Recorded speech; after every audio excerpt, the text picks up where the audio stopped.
Recording in progress. Good evening. I'd like to call the East Cocalico Board of Supervisors meeting for Thursday, September 26th to order. Please stand for the Pledge of Allegiance. Pledge Allegiance to the flag of the United States of America and to the republic for which it stands, one nation, under God, indivisible, with liberty and justice for all.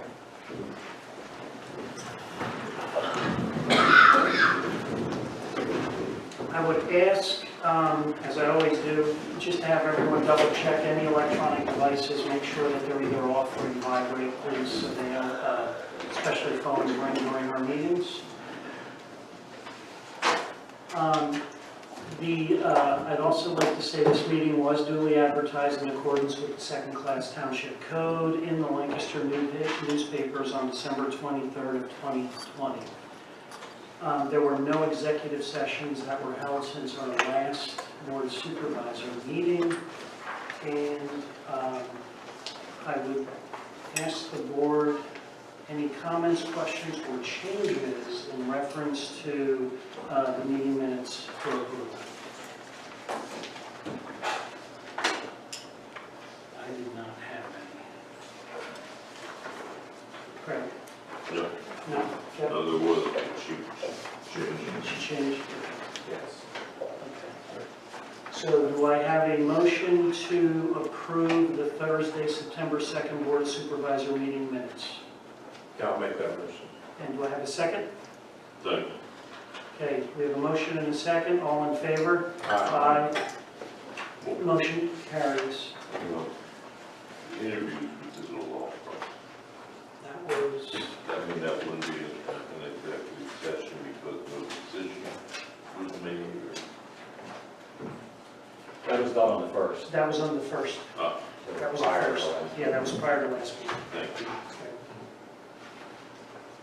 Okay, so the motion carries for approval of the meeting minutes. Okay, land planning engineer. Good evening. Good evening. Evening. The first item on the agenda is the Shady Grove Campground Lot Annexation and Stormwater Management Plan. And as outlined in the engineer's report, based on some communication Mike had with the applicant, subsequent emails, the township did receive a withdrawal letter from the applicant's consultant dated September 7th, 2021. So I think there was some follow-up discussions that Mike had also with the solicitor as to appropriate protocol, and the general recommendation was to proceed with the acceptance of the withdrawal letter, correct? Correct, yeah. So, the withdrawal letter and correspondence did indicate that there is an intent to submit an alternate plan. And I think Mike's in the process of trying to coordinate a project review meeting or discussion meeting with the applicant and consultant. So, I have no further information. We did issue a prior review letter of that plan. Had not received any updated correspondence or as far as new plan, updated plans or related correspondence to that review. So if there's no further questions or comments, based on the discussion with the solicitor, the motion would be to accept the plan, withdrawal letter received by the township issued by ELA on behalf of the owner dated September 7th, 2021. Officially withdrawing the lot annexation and stormwater management plan for Shady Grove Campground dated December 3rd, 2020.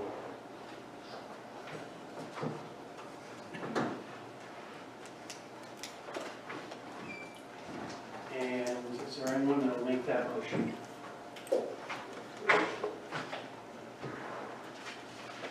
I will make that motion. I'll second that motion. Any comments or questions? Yes, sir. Question, Doug Macklin. Is he withdrawing the stormwater? Yeah, the plan was submitted combined, it was a lot annexation and a stormwater management plan. So yes, the withdrawal request related to both. Just for that lot or for the whole shebang? No, it's the entire property. The lot annexation plan would have involved two properties, both controlled by the same party. And the stormwater management plan was related to the campground and had improvements on those properties in terms of stormwater facilities proposed. So he still doesn't have a stormwater plan? That's correct, he does not. And this was probably, I know he's changed his engineer 2 or 3 times. I don't know what the deal is there. He probably doesn't like what they're telling me, but, you know, he's just stringing you guys along for stormwater management. How long are you gonna let this go? I mean, you know there's violations out there, you know there's issues.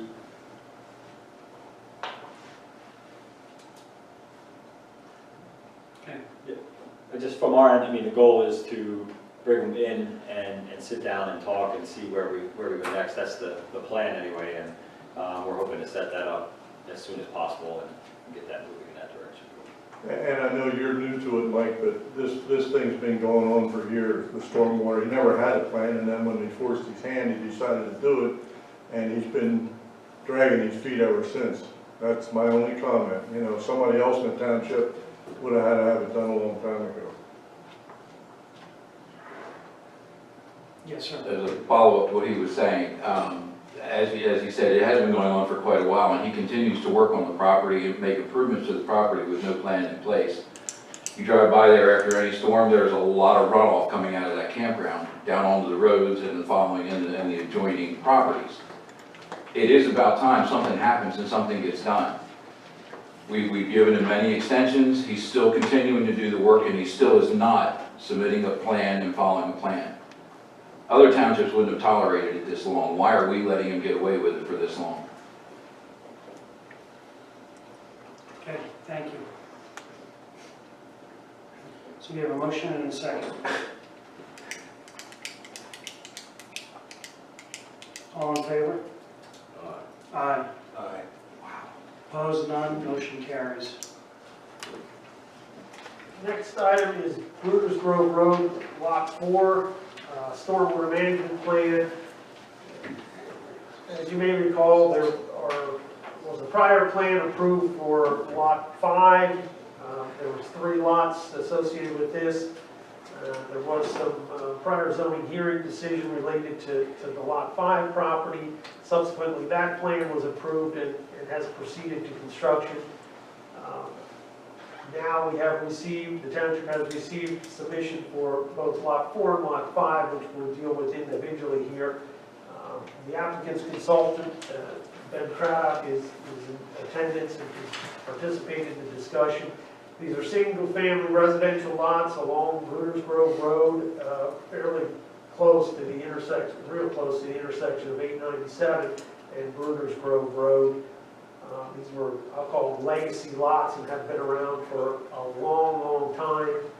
As a result, they are in some ways challenging to accommodate one-lot sewer systems, meet current stormwater regulations, transition driveways, and still accommodate the dwelling, associated grading, and driveway and maneuvering areas. So the plan as presented has been reviewed. Our office issued a review letter on the 13th of this, September 13th, and the original submission did include some waiver modifications. So we're available to go in whatever level of detail you'd like relative to this Lot 4 project and the layout, or any comments in the review. If there's no questions in general or technically, I can proceed and highlight some of the waiver modifications and go from there. If you can do that, I'll proceed there. And these waivers are very similar to waivers that are handled in conjunction with the prior lot. So the first waiver is related to section 185-27A1D1, and it pertains to swale freeboard requirements The applicant is requesting a waiver modification of that to design the swale to convey the 100-year storm in lieu of the 50-year storm, and then not be required to provide additional freeboard above that. Based on the specifics there, we are not opposed to that. So the motion would be to approve a waiver modification of section 185.27A1 D1 of the Cocalico Township Stormwater Management Earth Disturbance Ordinance related to minimum swale freeboard and allow the conveyance of the 100-year storm with no freeboard. Okay. Do I hear a motion for that? Any questions? I'll make that motion. Okay. And I will second that. Any questions? Okay. We have a motion and a second. All in favor? Aye. Aye. Opposed, none. Motion carries.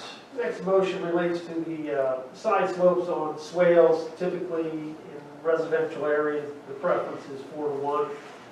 Due to the specifics of this lot, it's similar to the prior one. The 3-to-1 swale depth will occupy less area and allows better accommodation of the swale based on other factors on the lot. So the motion would be to approve a waiver modification of section 185.27A1 B4 of the East Cocalico Township Stormwater Management Earth Disturbance Ordinance related to swale side slopes in residential area, and allow 3-to-1 side slopes in the swale.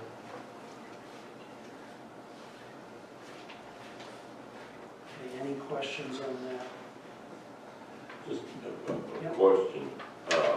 Ken, I assume that you've weighed in on these and there's no MS4 issues caused by any of what they're proposing to do here with these waivers and whatnot? There shouldn't be. I would like Ken to answer back.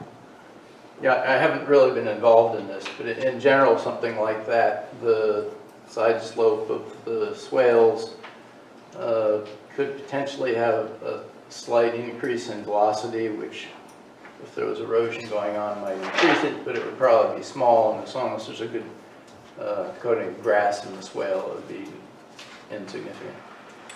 Thank you. And Ken's involvement typically during the review of a stormwater plan or a subdivision would be limited, but there is a transition then from the design and the closeout of that to the long-term maintenance of any facilities that are approved and become long-term obligations as far as maintenance goes, which then will track as part of Ken's efforts. Okay. So, do I hear a motion for that? I'll move. Okay, and a second? Yeah, I'll second. We have a motion and a second. All in favor? Aye. Aye. Opposed, none, and the motion carries. And Next one. based on the status of the plan and the nature of the comments generated on this particular lot, the recommendation would be to conditionally approve the plan, and that motion would be to conditionally approve the stormwater management plan for Brutus Grove Lot 4, conditioned upon the applicant addressing all items outlined in the Becker Engineering LLC review letter dated September 13, 2021, to the satisfaction of the township zoning officer, township engineer, and township solicitor.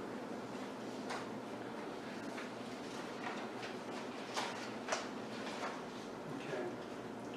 And I will make that motion. Any questions? Second. You'll second that? Okay, so we have a motion and a second. All in favor? Aye. Aye. Opposed, none. The motion carries. And the remaining 4 motions associated with this are relatively routine, following a conditional approval. One would be the adoption and confirmation of the required financial security, and the other ones are authorizing signature of the various documents. So if you want, I can read them all and then you adopt them as one, or whatever the preference is. If you want to handle them individually, it's up to you. Right, let's adopt them together, because those are all standard motions. And So the motion would be to acknowledge the required amount of financial security to be established in the township for the stormwater management plan for Brewers Grove Road, Lot 4, in the amount of $21,861 per the approved improvement cost estimate prepared by Lancaster Civil Engineering Company dated June 26, 2021. The next motion would be to authorize the Board of Supervisors to sign the improvement guarantee agreement, the IGA, for the stormwater management plan for Brewers Grove Road, Lot 4, when signed by the applicant, providing a form acceptable to the township and township solicitor, along with required financial security in a form acceptable to the township solicitor. Next motion would be to authorize the Board of Supervisors to sign the stormwater management and easement agreement related to the stormwater management plan for Brewers Grove Road, Lot 4, when executed by the applicant, submitted to the township in a form acceptable to the township solicitor. And the last one would be to authorize signature of the stormwater management plan for Brewers Grove Road, Lot 4, by the Board of Supervisors upon the applicant adequately resolving all conditions of plan approval to the satisfaction of the township, township zoning officer, township engineer, and township solicitor. So I will make a motion for those four motions together. Any questions? I'll second. You second that? Okay, motion and a second. All in favor? Aye. Aye. Opposed, none. Motion carries. Four motions carry. Next one is Brewers Grove Road, Lot 3. As indicated, this was submitted. This lot's the one closest to the intersection. There were some additional questions and technical concerns regarding certain aspects of that design. There was a Zoom call between our office, Casey from our office, and the applicant's consultant to talk through some of those. In light of the changes that may result from that, our recommendation is we hold off on conditional approval until clarity is provided relative to those items, but we are supporting the adoption or consideration of motions related to the waiver modifications for this project, so that as these changes are being made to the plan, that there's some certainty with respect to these items. So the first one would be related to loading ratio for the feature as it was designed. The request was to have the loading ratio slightly exceed the typical standard loading ratio in non-karst areas of 8:1 total drainage area to the area of the facility bottom. The applicant's consultant had requested 8.5:1. This is a nominal or minimal modification and does not raise concern. So the motion, maybe I will ask, do you see that changing slightly? It would likely be more favorable. Maybe the motion should be to approve a waiver modification of section 185.23A2C of the East Cocalico Township Stormwater Management Growth Disturbance Ordinance related to loading ratios in non-karst areas and allow loading ratio of approximately 8.5:1 instead of 8:1, with slight differences as approved by the township engineer. Okay, so it's approximately 8.5:1 Yeah. instead of 8:1, per the approval of the township engineer. Okay. And I will make that motion. I'll second that. I'll second that. Okay. Motion and a second. All in favor? Aye. Aye. Opposed, none. That motion carries. The next two are identical to the two waivers previously discussed in the prior lot, so that would be motion to approve a waiver modification of section 185.27A1B1, East Cocalico Township Stormwater Management Earth Disturbance Ordinance related to minimum swale freeboard and allow the conveyance of the 100-year storm with no freeboard. Okay. I will make that motion. Comments, questions? Second. In a second. All in favor? Aye. Aye. Opposed, none. The motion carries. And the final motion is to approve a waiver modification of section 185.27A1B4 of the East Cocalico Township Stormwater Management Earth Disturbance Ordinance related to swale. Side slopes in residential areas and allow 3-to-1 side slopes in these swales. Have a motion? Yeah, I'll make that motion. I'll second. You second that. Okay, comments or questions? Okay, all in favor? Aye. Aye. Opposed, none, the motion carries. Thank you very much. Thank you.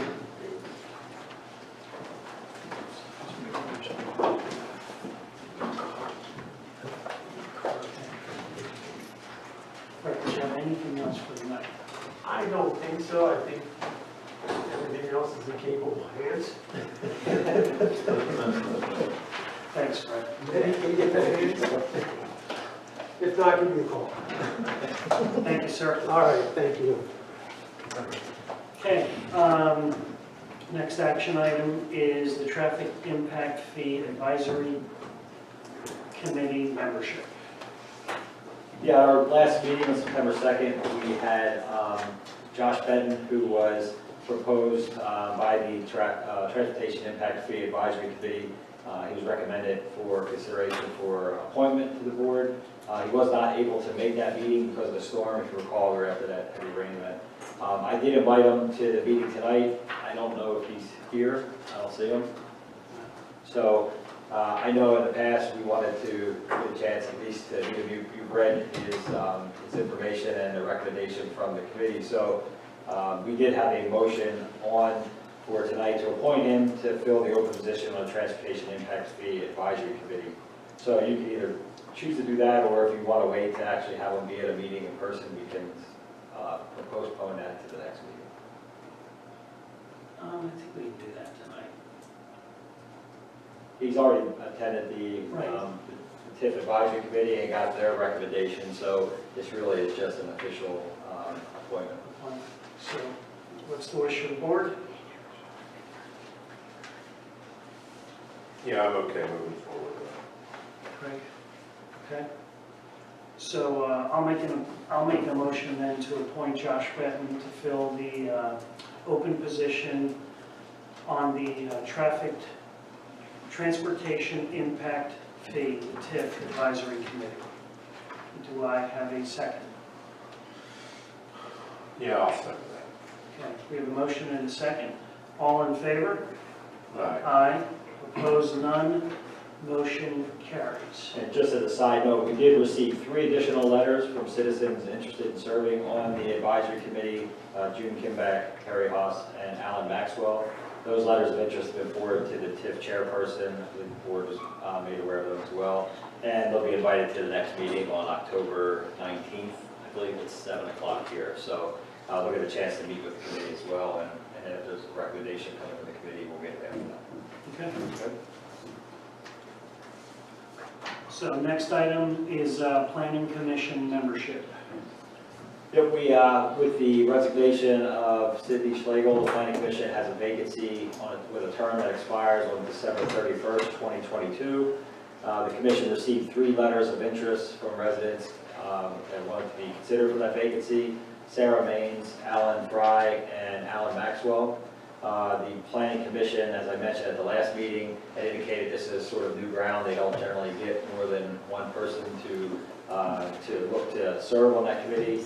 But they did make a recommendation to the board for Sarah Maines to be appointed to serve that remaining term. Ms. Maines is here tonight, so I invited her to get a chance to meet with the board in the event you want to move in that direction. And you do have a motion then to consider if you want to appoint her to fill that vacant term, which expires December 31st, 2022. And what is the wish of the board?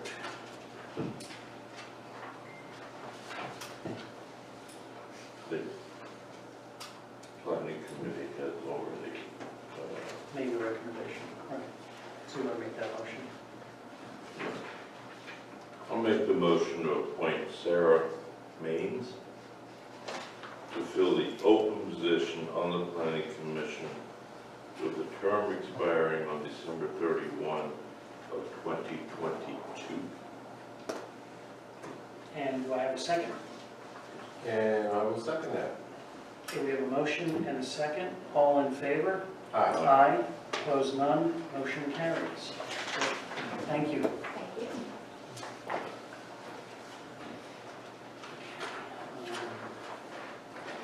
Right, Mike, the Black Horse Project, the petition, and the transportation. Yeah, the township is in the middle of considering a rezoning petition for the Black Horse project on 272. That has gone through our planning commission, and they've made a recommendation that they're in favor, as well as the county planning commission. Tonight, though, eventually the board's going to have to decide when they want to move ahead with having that advertised, and then have the public hearing, and then take action on the ordinance. Tonight was really just a informational part for the board, since part of that component involves not only the rezoning, but also looking at some transportation and possible transportation improvements on 272 and how they may impact Hill Road as well. So on Wednesday, September 8th, I met with Brent Lee, John Schick from R2, and representatives from the developer, Claudia Shank, Bill Roundtree, Carl Wright from Wright Partners, and Jared Yoke from Traffic Planning Design, to look at their proposed improvement or change to Hill Road. And I will pull it up here so the board can take a look. That's going to tie into that development, what they're proposing. For everybody here that's looking, this is the township building here. This is Hill Road coming up to 272. This is the proposed new access. Can you see that? The proposed new access here. I think he's jumping around. For the coming out to 272 across from the Pepperidge Drive, and then that driveway coming into the property, and then cutting across the existing grass area adjacent to the municipal building. So there's also a cul-de-sac that's proposed on the bottom of Hill Road, as well as an emergency connection access point coming into the roadway from that other portion. I talked with the chief today, and we had looked at the possibility as well of making that emergency connection down further towards the bend, where you see Hill Road realignment proposal concept plan, so that the police cars can get in and out quicker if they have to when they're back in their parking area. Yes, Mike, if we could just maybe, where the cars are parked and when the officers are back at the station, we could just put a small driveway, single lane would be fine, just up to Hill Road where we could access it that way instead of having to go around the building and up to Hill Road for the emergency access. It would just be much better. But again, it would only have to be a single lane. I wouldn't see anybody cutting through there, or would suspect they would. If that would be a problem, then we can work on something later. But it would be very helpful to us just to be able to leave the parking lot on that side and just head right out the Hill Road there. That was my request. If you want a single lane will meet your needs, then make it a one-way toward 272, which it sounds as if the desire is to be able to exit here to some situation. Right, I was thinking we would keep it single lane to avoid any kind of traffic issue and just put a sign that says emergency vehicles only. And from what I'm thinking, if a car is coming back to station and they go that way, they'll see that somebody's pulling out and they can just wait in the parking lot and, miss each other. But I would rather keep it narrow, small, so that Single lane, emergency and authorized vehicles only. And this is, obviously this is a multifaceted project in the fact that we're looking at rezoning and making some changes to the zoning amendment as part of the development plan, but also how that fits into our overall transportation needs for the township and what we're looking to do into the future. So right now, the reason why it's just really being introduced to the board is we're still waiting from the applicant some additional information concerning a gap study, some updated traffic counts, and a more detailed breakdown of that roadway coming across the township's property, and then how that discussion will have to lead into how those costs are possibly shared down the road and what arrangement we look at that way. So just wanted to make sure the board was aware. Obviously the consultant is looking to try to move the rezoning as quick as they can, but it's part of a larger project, so we want to make sure we're on a good place before we move ahead holistically. So not only does it make a successful project, but it's successful for the township in regard to transportation and traffic flow and so forth. And just for a, this is the sketch drawing of essentially what's proposed there by the conceptual plan for that warehouse off 272 and Turnpike, and then this is the Hill Road kind of connection here. So not anything have to do action-wise, just a matter of making sure you guys are up to speed as to where we are and what we're looking at. And I anticipate once we get some additional information concerning traffic count and so forth, that we will be having a more detailed discussion here with the township. Mike, can I add to that also? The preliminary cost estimates on this type of project is somewhere around $1.5, $1.7 million. Correct. Again, that's preliminary. Yes, sir. Question. Mike, you mentioned cul-de-sac. I'm sorry, name. Doug Mackley. Thank you. Yeah, it's still Doug Mackley. You mentioned cul-de-sac. I know the township frowns on cul-de-sacs. Have you taken that into consideration for plowing reasons? The proposal here, and again, we looked at, this is what they had submitted concept plan-wise, so sharing that, I think the concern and the reason why what was proposed here with that cul-de-sac, if you can see that mouse, it's kind of hard to see up there. Yeah, it is. It's right at the top there where it says cul-de-sac. Oh, I can't see it. I can't read it. I'm extremely descriptive of how I'm taking your word for it, Frank. Part of that was as well making sure, one, that there's requirements to meet traffic flow and the amount of traffic in order to get a warrant for a signal up in that area. So that was one component of it. And the other was then as well to make sure that that flow, there's still access coming down, but we don't cause an issue with that flow as you're coming across the township property. So this is, I mentioned, very preliminary. It's just what we got from them. There was, some initial discussion as to the way that dissects the township property right now. Is there a better way that that could be laid out as well? But it sort of started to move the process along in regard to what overall they're looking at and how it's tying into some of the issues we see at 272 and then what those costs may entail. So we can start to see that. Well, and that begs my second question. You touched on it, township land. All this land was donated to the township by the Lee Zinn family. And I had asked you some time ago when you provided a copy of the deed. As I understand it, and I think it's in on the piece of metal on the inside of the building, this land was donated to the township for township use, i.e. buildings. Nothing was mentioned about roadways or anything else.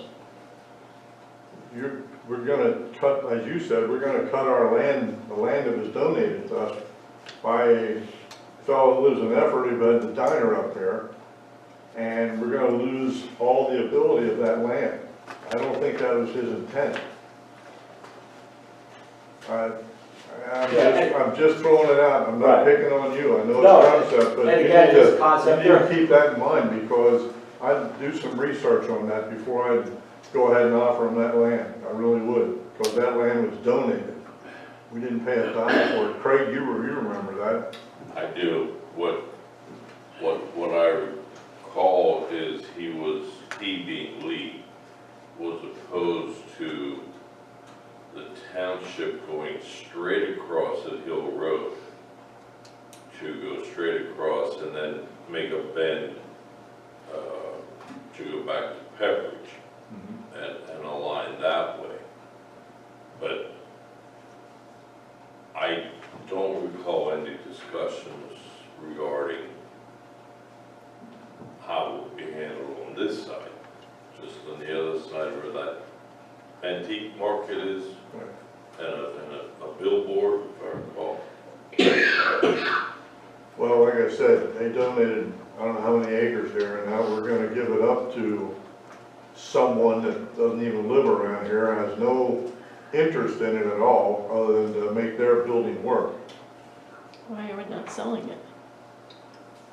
So I'd lay some caution Yeah, and I did review through what you had collected and didn't see anything that highlighted that, but it's a good point. Want to make sure we check all that. And as I mentioned, I think earlier ones were coming more along the edge of the driveway or the property of the township, some earlier concept plans. There had been some discussion as well as, is there a possibility to cut along the back of those two other properties that involve some other people involved, getting involved. So it really was just kind of laid out as to how do we get people safely through that intersection and what's a concept plan to do it, and let's work off of that. So that's kind of where we are right now. Okay, and then just one other question on this. This is presently zoned general commercial, is that correct? Correct. And they're proposing to do what? Rezone it to what? And light industrial. There's going to be a portion out front that'll stay commercial, and then the bulk of the land would be light industrial. And light industrial, as I get it, it doesn't really, it says facilities for the warehousing, sales, and service of agricultural vehicles, equipment, feed, or supplies. I don't see anything in light industrial where warehousing and all that stuff's allowed. Yeah, the current zoning ordinance permits warehousing and wholesale trade establishments by special exception in the I-1. Okay. Their proposal with their petition is to make that by right in the I-1 district. So there's not only the changing of the zoning, but also that wording that would then eliminate the special exception requirement, although their proposal did actually include those conditions that are right now listed to meet to obtain a special exception as part of the use by right. Okay, and I remember sitting here at the TIF meeting when that, the lawyer, the lady was representing them.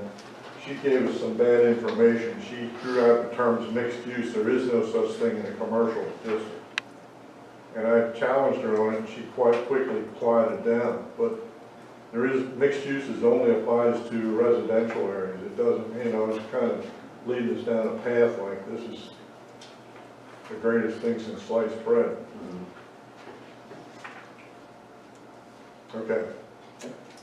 Thank you. I did have a question. Any other questions? Alan Maxwell. Looking at this concept here, this what do you want to call it, reworking, diverging of Hill Road over to their property and across township property is mainly, I would say probably 95% to the benefit of Wright Partners. There's no real benefit to the township by doing this kind of construction work to Hill Road, other than adding a red light, which might make it a little easier traveling, but it could also make heavier traffic. But the main purpose of this is to make it easier for the property, the Black Horse project, correct? I would take a little issue. I know that the intersection of 272 and Hill Road has met warrants for a traffic signal for a number of years. And making a left from Hill Road onto 272 will be enhanced, if you will, with signalization. And I don't know that I'll be sitting here at that time, but I can tell you that I would encourage the township to put in a quality intersection, or as a developer, put in a quality intersection so that we don't end up with the issues we have with the Reamstown light.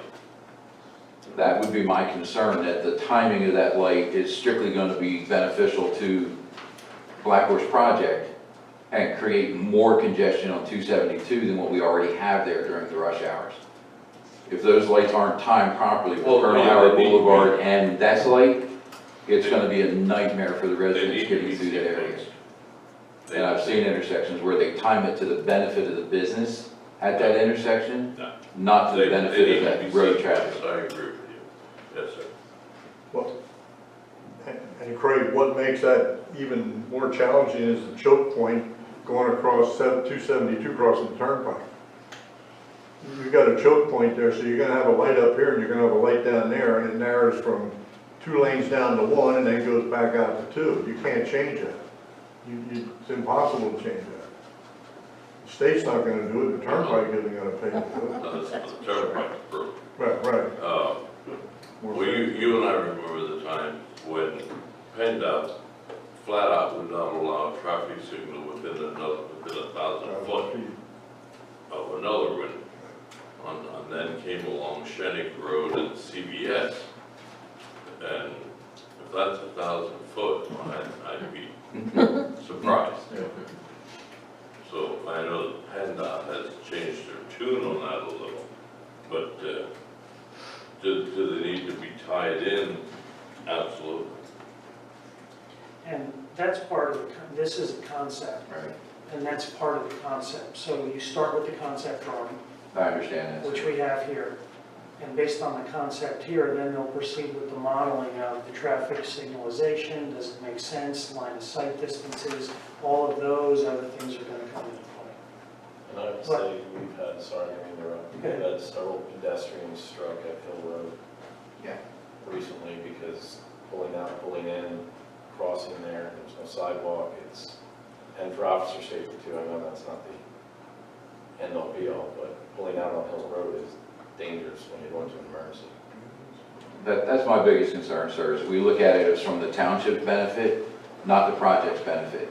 It's great to have them there, that'll be a good use, I don't doubt that at all, but I don't want to see us be so giddy about having a project this size and that we lose sight of the residents. And we just agree to things and we work through things as we have in the past in other areas that is not to the benefit of the township. Thank you. Thank you. One more question. Larry Alexander, can you go to the next slide?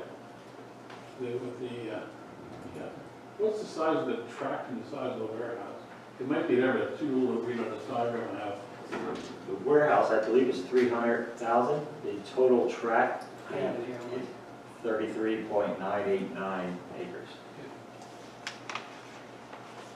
Thank you. And that's the two parcels combined. Right.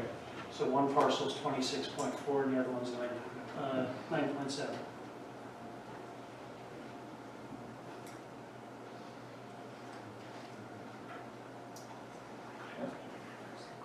Okay. Yep. That was it. Just make sure you guys are up to this. Oh, yes, sir, sorry. How many large vehicles are going to be going in and out of there? I'm sorry, name first, please. Carry House. Yes, How many large vehicles will be traveling in and out of there per day? Did we get that estimate yet? Not yet, no. But that'll be part of the updated traffic counts that they're going to be providing to the township's transportation. And the turns are going to be wide enough that people don't have to back up and Yes, so move around? when they finish the traffic counts themselves for the traffic engineer, we'll get you those answers. That's when they'll have those numbers determined for sizes and the amount of vehicles going in and out. That's one thing. Yes, sir. Yes, ma'am. Susie Macklin. Is this a single use? Is that what they're anticipating, just that one warehouse? Yes, that's single use. And everything's coming down, that's there on the Black Horse project, everything's coming down, and it's going to accommodate that one? Except for the Texaco or whatever, Phil 66 isn't included in that. Right, That's a separate parcel. Sorry. Right, that's the only thing, but from the What you knew is the Howard Johnsons. Howard Johnson and Second Street, The log cabin. the log cabin, Second Street, Rabbit Hutch. Oh. the rabbit house. Rabbit Yeah, the Rabbit Hutch, Yeah. yes. From there, and then the restaurant. That's correct. Yes. German Trading Post. I think that's where the main body of the warehouse is I going to believe be. anything the same is Yeah, the only what they don't know. Right, so the only thing, I'm looking at it on my computer, so bear with me. I gotta turn around now. Go back, Mike. I was gonna, you want me to, I was gonna. Yeah, just zoom out. Yeah, so everywhere you're referring to is, so the restaurant would be in here roughly. Okay, the trading post, I believe, would be right in that area roughly. That And that's is. in the back. No, it's in the back. That's Sorry, way it's in the back. Yeah. So that's the Sunoco. That's a totally separate parcel. Phillips 66. Or, Chevron, or whatever they Yeah. call Attention. it. that's a gas station, that's totally Yeah. separate from it. So if you go up a little, zoom out. You want me to go up this way? Yeah. Okay, now zoom out. Some more. There you go. Okay. So there's the turnpike. There's 272. And there's Hill Road. So yes, you will take the entire hotel area and all of those buildings in the back. One of the things that we'll do, Doug, is between the Howard Johnson's, what was the Howard Johnson's restaurant and the turnpike was basically a little stone driveway that fed that whole huge flag lot in the Right. back. Right. And that was dangerous. And that will be gone and normal, driving will be able to be had. They're not planning a driveway there at that point, are they? Sorry. That's all gonna be Allen Maxwell. From what I can see on the concept, that's all gonna be trees or berm. They're not gonna have a secondary access right there, right at the turnpike, are they? Where that stone road is you're referring to? No. No, sir. No. No. Yeah, so this is all foliage here, completely blocking here, over in the back corner and around the back of the property. Yes, ma'am. June Kinback, is that blue water? Those What's the blue? Stormwater. Retention basins? Yes. Is all this gonna back up on Heatherwood, on those $300,000 houses? Are they gonna be having trucks idling there? No? Isn't that where Heatherwood is, right beyond that? Yeah, it's pretty far behind. Well, you can see the turnpike from Heatherwoods. Yeah, I believe down in this area here. Yeah, it is. There is it just ends, the development of wood ends, but there's nothing proposed over in this area right here. That's why obviously they just focused on what's being developed here in the industrial and commercial part as well. They're not gonna have to put any fencing up in between that and Heatherwoods? Well, again, we're just at the concept Uh-huh. stage right now.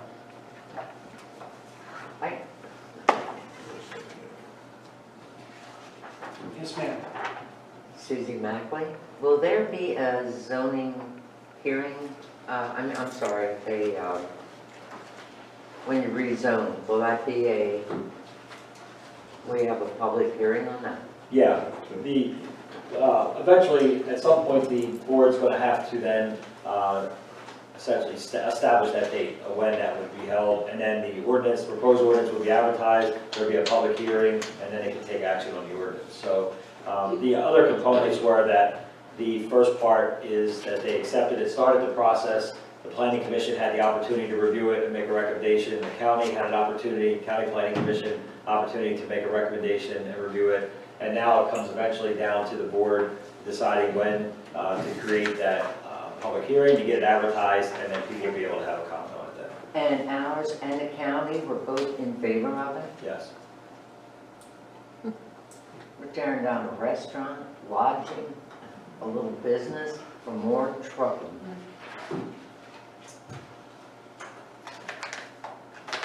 Okay, thank you. Mike. Okay, so next item, you're done with that one, right? Yep. Yep, okay, so next item on then is the right to know officer.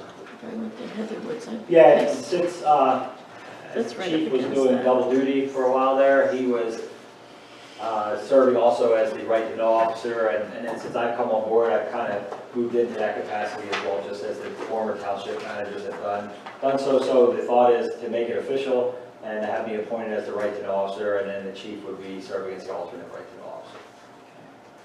So I will go ahead and make a motion to appoint Michael Hessian as the right to know officer and Derek Kepley as the alternate right to know officer. Gentlemen, correct me, should that motion formally say Chief Derek Kepley on there? We good, yeah.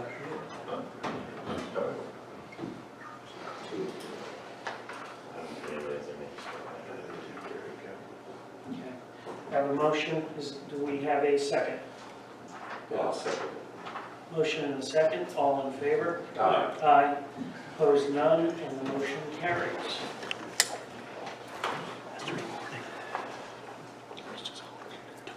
Okay. Okay, next item on the list. I have a quick question. This is Evan McMahon speaking. So what is the alternate regular officer? Is it like if he's sick or he's not able, if Michael Hession is not able to get the information back to us in 30 days, so then that's where Chief Hector comes in?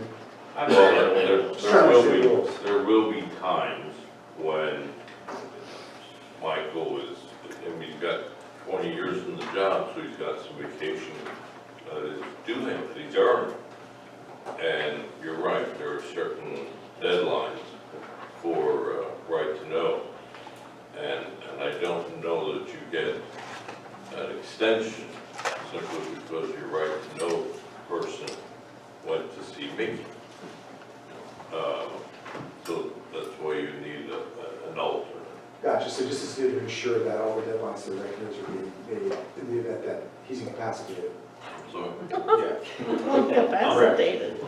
Or if you're looking for an ideal time to file them when I'm on vacation.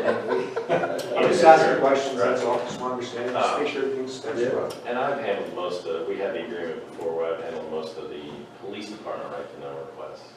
So it's worked out. Plus, it's helpful as well, being new to the community, it helps to find, in case I'm not aware of where something may be. The staff does a great job of being able to track that down, but then tapping to the chief as well for that assistance. I had no issue with it, just want to understand the rules. Okay, thank you. All right, request for the RFPs, request for proposals for township solicitor. Gentlemen, have you had some time to think this through, look this through? Not a problem.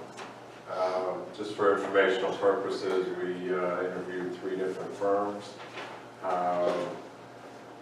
You know, my estimation, all 3 were capable, competent. Pricing was similar. No major differences there. One of the firms was Nicholas and Owenhagel. They are currently our traffic impact fee committee firm, solicitor. They've been doing it now for, I guess, somewhere in the vicinity of 6 years. I found them to be capable and probably a good fit for us.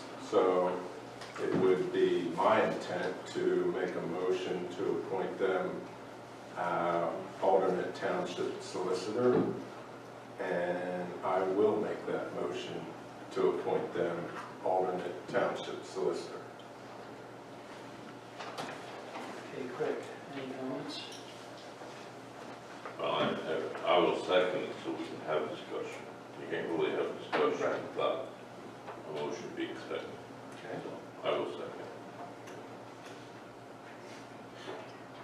Discussion. I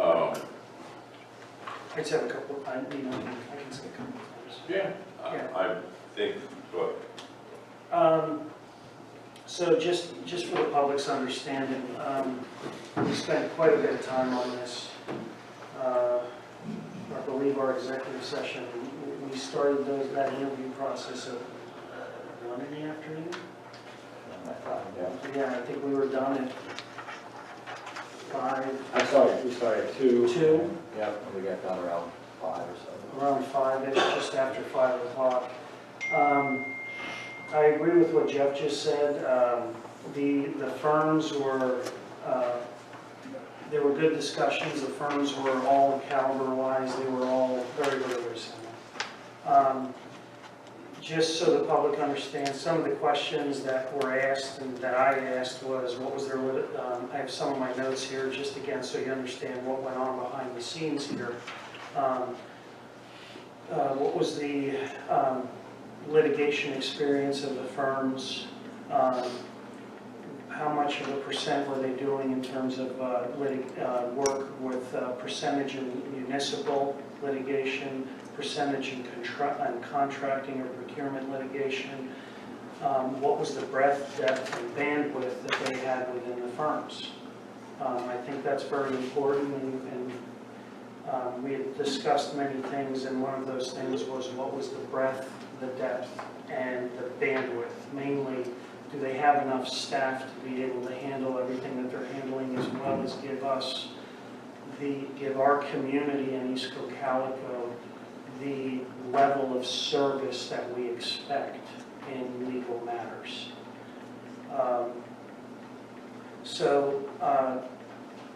That was just some of the thoughts and some of the things I wanted to mention. I too am in agreement with the firm, and those were my thoughts that I just wanted to get out there. I didn't know if you had anything to add. When you heard it said that the dollars, they were like, what, $5 an hour apart? And then one of the questions was, one of them charged portal, and I believe two of them did not charge travel time.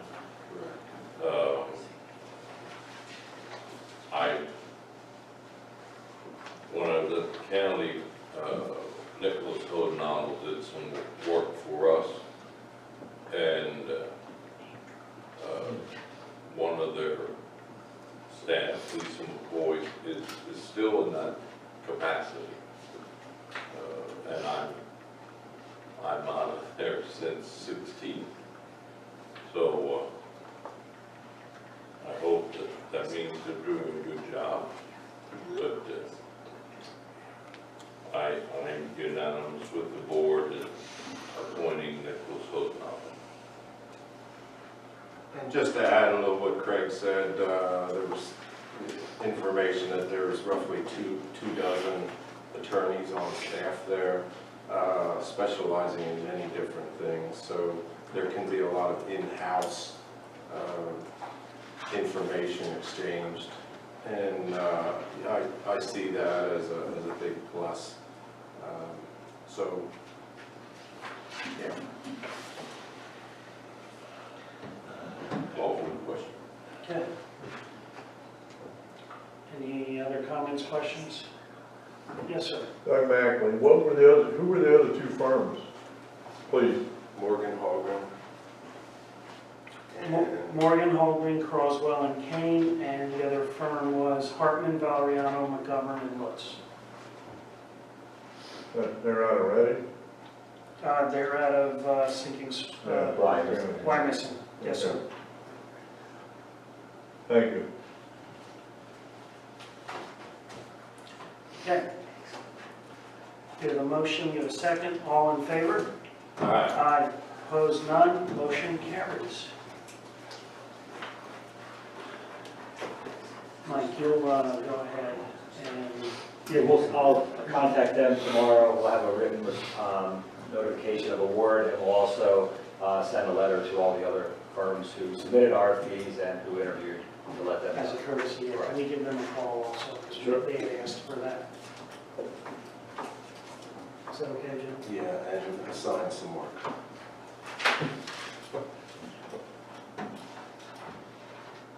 Yes, sir. Brenda, Nora, when do you guys think they'll start? Well, yeah. Sure. Part of the discussions that we had were related to a transition. Because Tom's going to be retiring, so basically he's appointed through the end of the year, but we can appoint a firm at any time. So the idea and the intent really is to see if they can start working together and overlapping. That's the ideal scenario. Because it's a very, very difficult thing to, in any business, in any law firm especially, just take a stack of files, hand them over in a box and say, here's your files. Right. Well, and it's difficult for us because between now and the end of the year, I don't know that Goodman and Kneff want to take on a lot of new projects because Tom is retiring come Christmas, and Jack Kneff Jr. Is more of a criminal defense attorney than a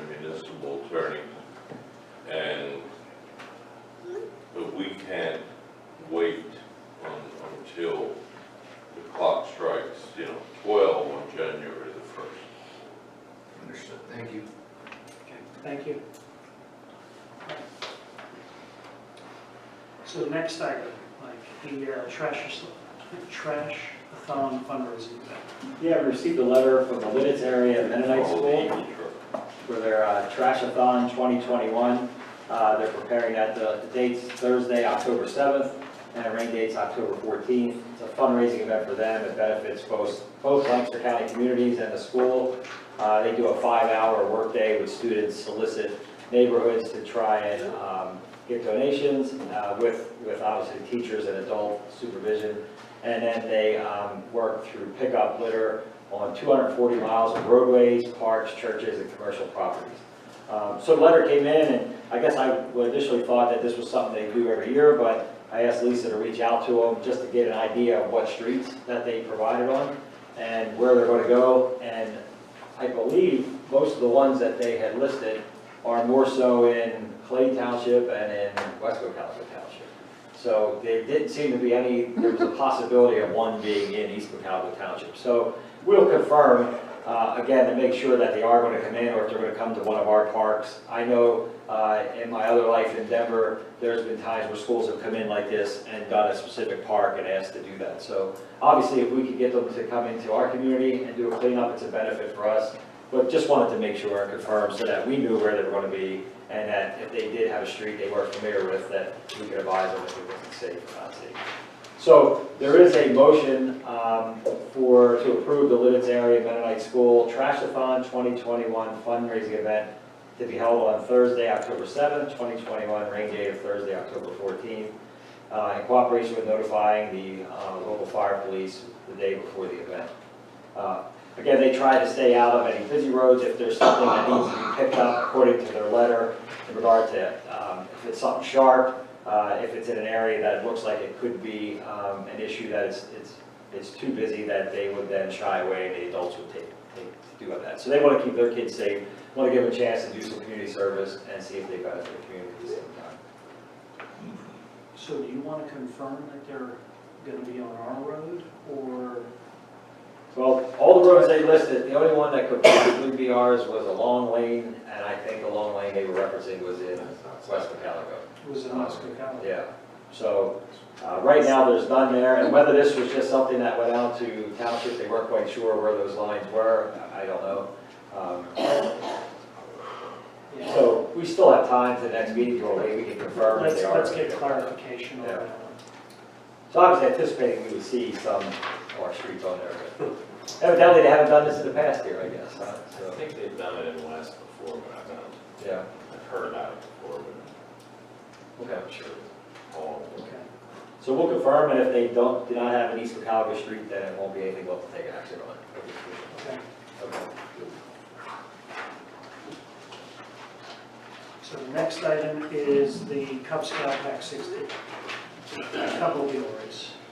Yeah, we received a letter from Mark Ebersol, Cub Master, requesting permission from the township to use Ebersol Road on Saturday, October 16th for this Cubmobile race event.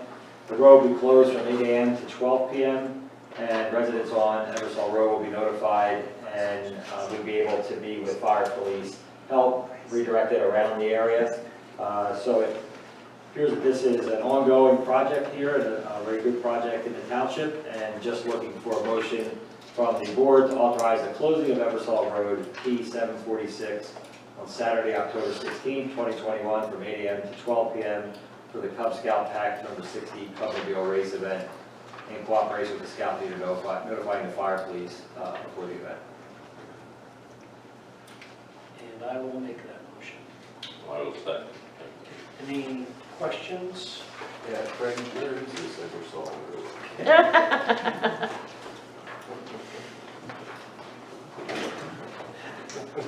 There are no homes on the, what I'll call the race course from the start line to the finish line. There are no homes. And so anyone who needs to get to or from their home can do so off of Ridge Avenue as opposed to South Ridgetown Road. How long, Doug? 25 years? Oh, for sure. For sure. Yeah. Yeah. For sure, longer. Uh, Our son used to race and he's Okay. 50s. Okay. When he was a Cub Scout. Yeah. So we have a motion and a second. All in favor? Aye. Opposed, none, and the motion carries.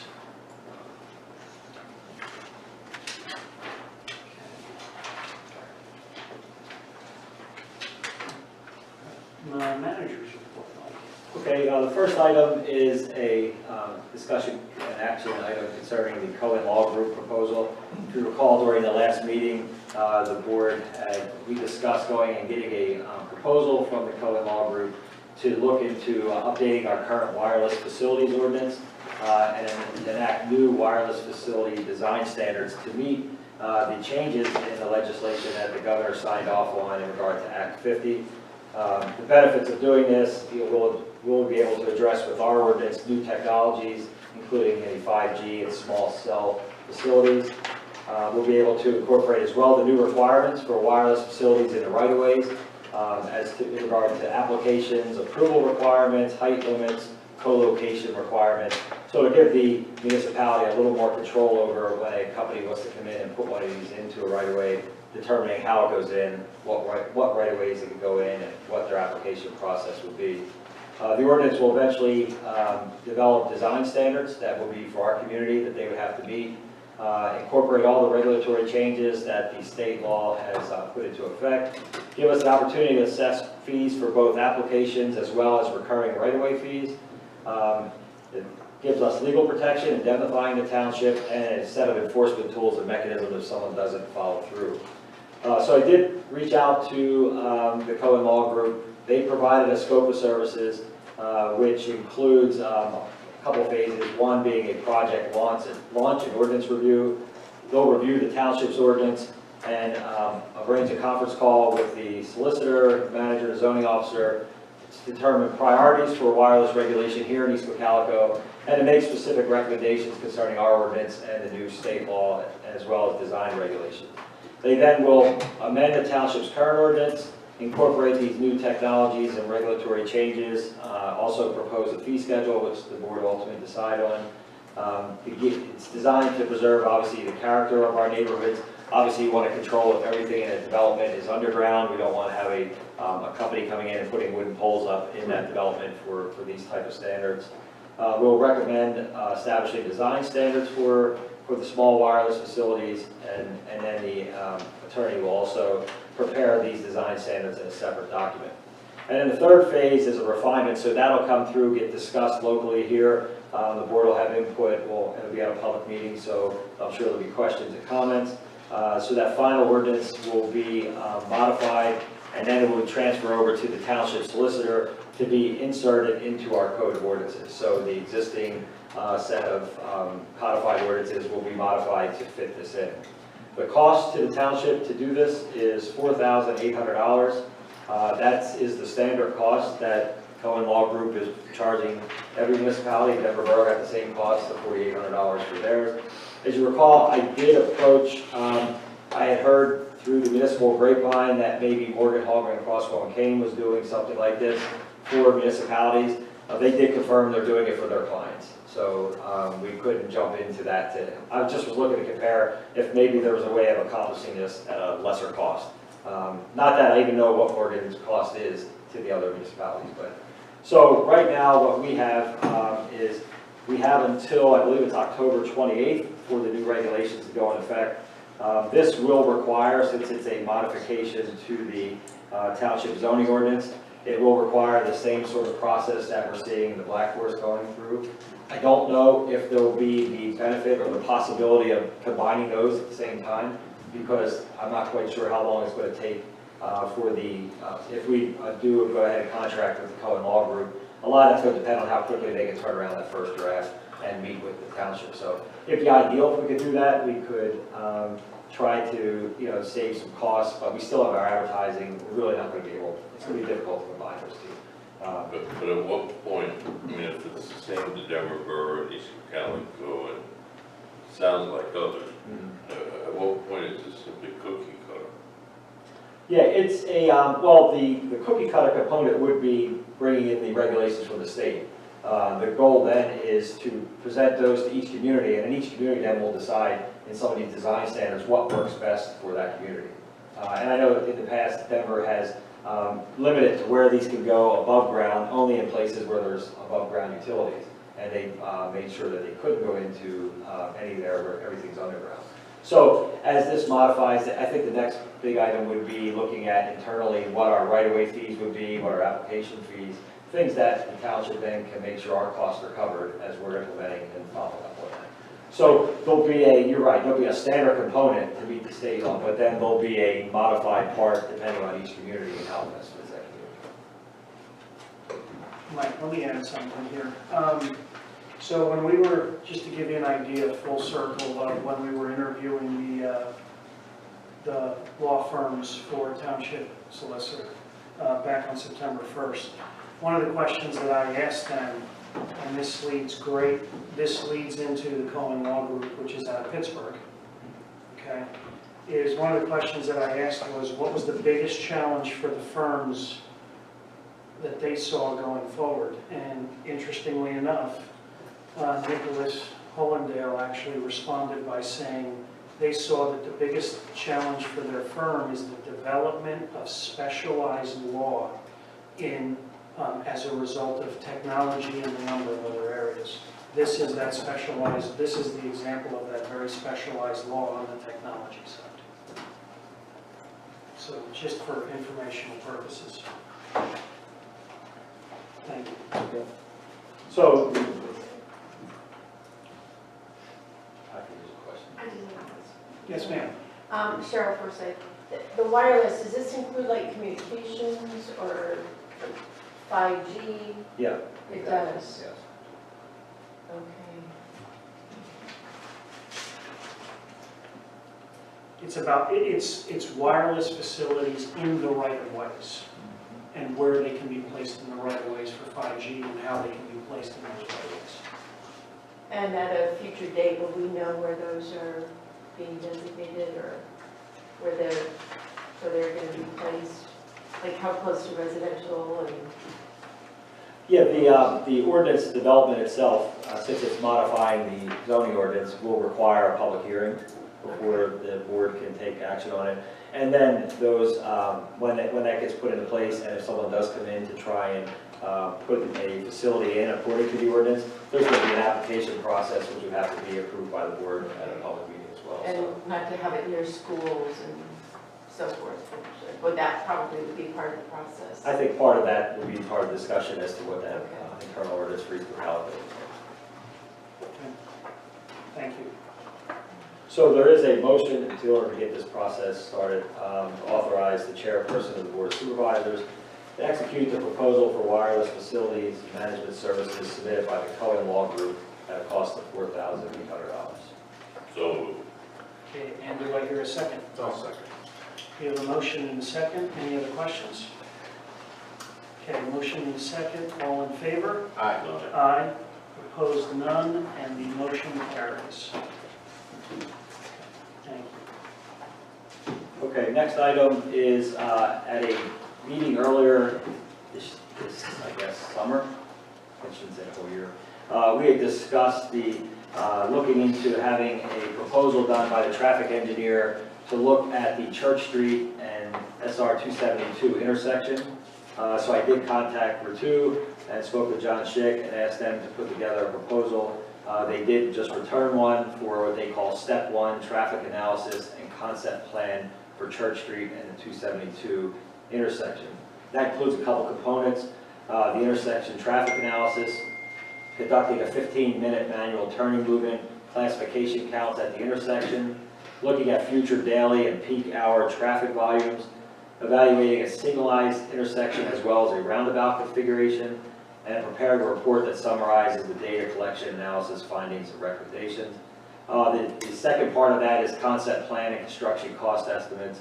They would be revising a previously prepared conceptual improvement plan for the signalized intersection using the updated traffic counts, preparing a conceptual plan for a roundabout using existing topographical survey mapping and LiDAR data if needed, and preparing construction cost estimates for both the signalized control intersection and a roundabout control intersection. The total cost that they have proposed was $14,500 to do these two parts of this phase one. Phase two, or step two, would include, if the township were to see that and want to move forward, would be including the cost to design, permit, and bid the work, if you want to do that. So we initially had discussed looking into trying to get something moving in this area. One, in the event that this is something we want to use either local monies, township, or TIF monies to do it, but also to get ourselves in a position that we can take advantage of some grant monies that may be coming down the road. We have a concept plan, a cost analysis, and we can use that to submit with these grant applications. I have been digging around. We have 3 large grants coming up. PennDOT's multimodal grant is coming up. It's due later this year. Lancaster MPO 2022, funding's coming up in 2022. That used to be previously the Smart Growth Transportation Program. And then there's a Transportation Alternatives Set-Aside Program and DCED's Multimodal 2022 cycle. So one thing I do enjoy is trying to write grants to see if we can get money, but it's important to have information to be able to do that.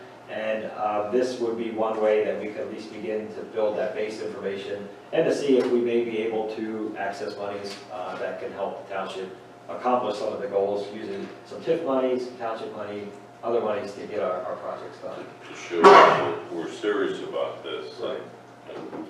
Hallelujah. So if there's any questions from the board on the proposal that was submitted, maybe we'll start there first. And just the way I read that, Mike, that's an estimate, it's not a contract price. Yeah, they do, they tried to work it back in the number of hours that they thought it would be, but if they come in and maybe there's an adjustment or we want to move it some way, they then aren't locked down to that cost. That's why they created change orders. Change it over. Okay. Okay. So if the board wants to engage Route 2 to complete this, you can consider a motion to contract with Route 2 to complete the intersection traffic analysis and concept plan development for the intersection improvements at Church Street and SR 272 as per the proposal dated September 10th, 2021. Before you consider that, I guess my thought, and you guys, obviously, you're setting a policy here, but we would want to maybe see about using some of our monies that are in our traffic impact fund to offset that cost to do that. I think we are in a good spot that we do have monies in there that we could use to leverage other monies, and if we could do that, let's take advantage of it and see how we go. Maybe we'll get lucky. Yep. Let's get it going. Take a wish of the board. Mhm. Okay, you want to make a motion, Joe? Yes.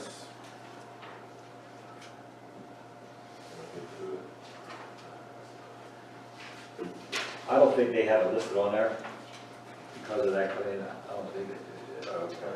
But the motion would be to contract with Route 2 to complete the intersection traffic analysis and concept plan development for the intersection improvements in Church 272 as per the proposal dated September 10th, 2021.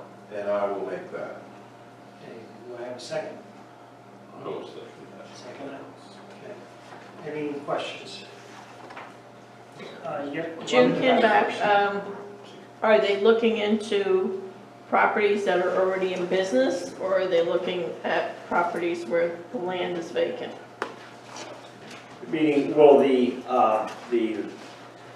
location of, let's say, a modified turning lane or something like that, where would that be? I think obviously the discussion is we want to look at where it's vacant as best we can so that we're not impacting. But yeah, I'm not an engineer. I think I've had that discussion with the engineer already to just say, we want to make sure this is a win-win. If we are able to get funding, it's going to improve safety there, it's going to improve moving people through, and we don't want to do it if we don't have to at the expense of a local business. Thank you, and thank you for looking into this. I've asked for this many times, and nothing has been done in the past, so thank you very much for looking into it.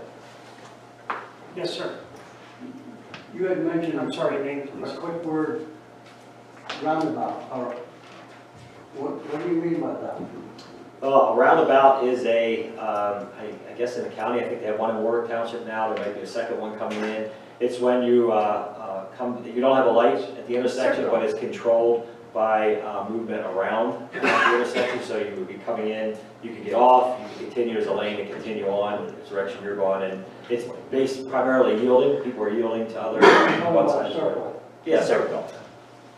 Just trying to sound a little more British. British.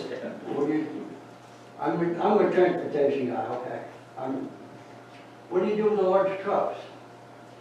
It would have to be able to accommodate those as well. And the other issue, outside of it being pushed out here at this end, is that PennDOT also requires, when we're looking at some of these intersections, that we also consider a roundabout as well. So we're not getting around that. But obviously, you're not going to put something in that's going to cause a problem for any type of vehicle to move through. The goal is to get traffic to move through there safely and more effectively.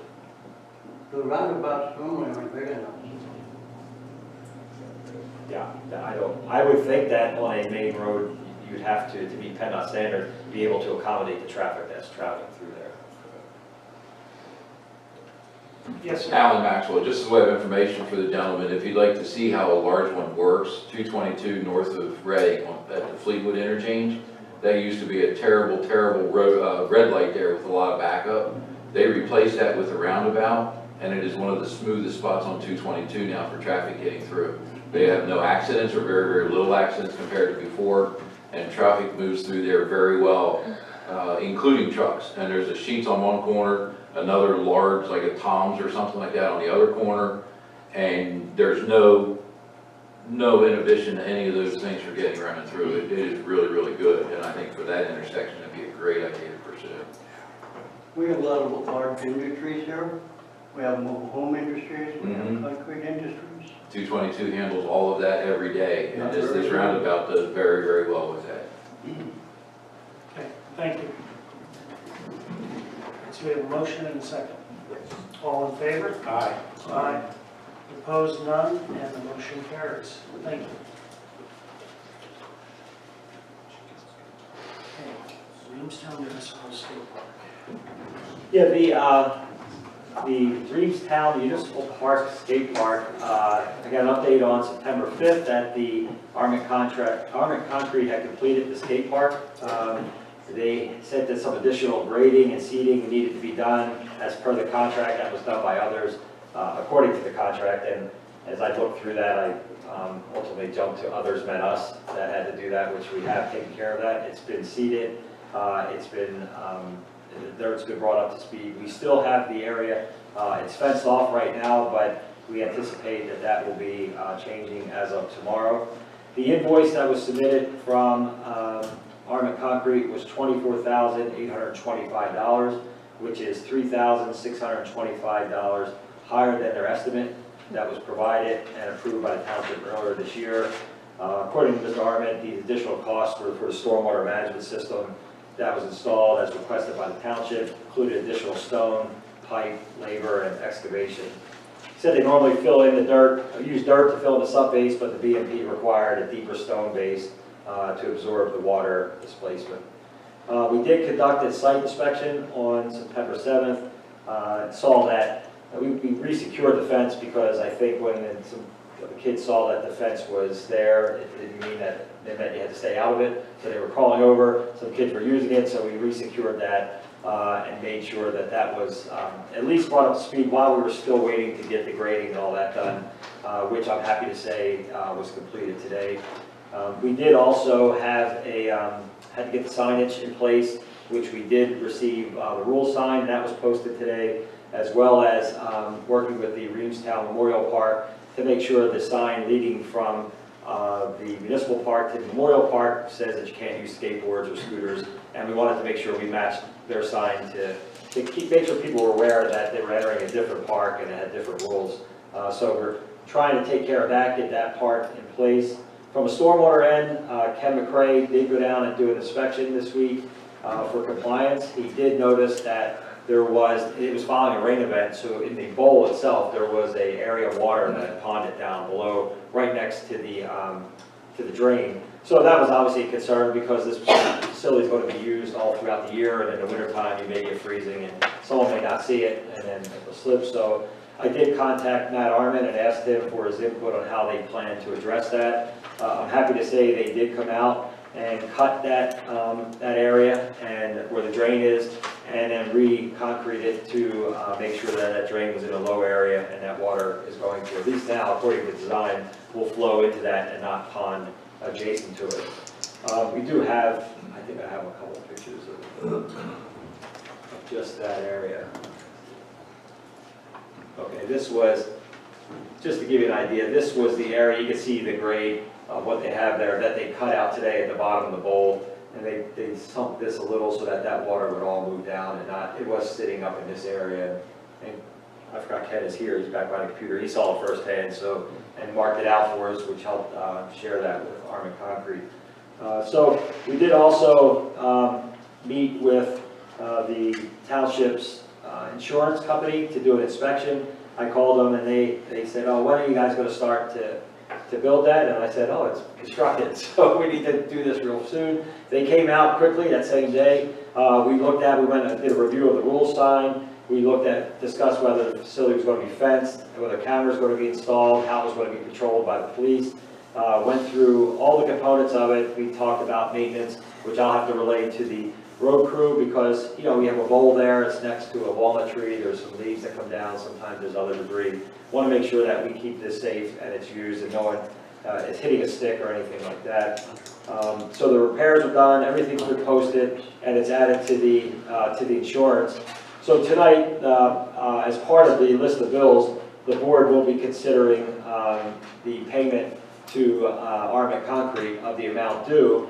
And the one suggestion is so that we don't hold up that payment any longer, but maybe we'll approve it with the bills and then we'll hold the check. We'll go out following a rain event, might even be raining tonight, just to confirm that that water is flowing the way it needs to and it's not ponding. And if that's the case, then they complied with what they needed to do. They did cost us a little bit more for the stone and the installation of it, but at the same time, they got that done. So that's one component. The other component is there was representatives from the Rec Board and CASA, which is the Cocalico Alternative Sport Association, who's involved with the skate park, had looked into the possibility of installing or asking the township to consider installing 3 benches for parents to sit on at the facility. We do have one bench there now that is a concrete bench and wooden posts going across it that I talked to the road crew. The wooden posts seem to be declining, so we can replace those and put that in.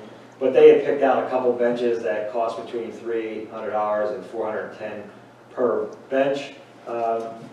Didn't know if the board wanted to, we could talk about that if you want to consider doing something, getting something permanently set there so that at this beginner's park, if a parent brings or a guardian brings their children down to skate, they have a place to sit. They're not sitting on the grass or something like that. The other component of it, and then we'll get into your discussion, I'll just kind of throw this out, is the ribbon cutting.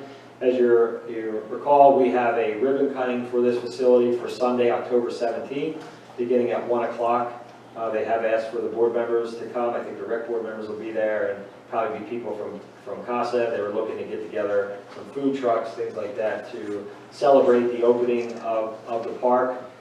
So they are going to, that's still on schedule. There was a question to see if maybe there was a picnic table or 2 that could be brought down the Friday before so people could sit and eat if they decide to, you know, as they're hanging around and use the food trucks.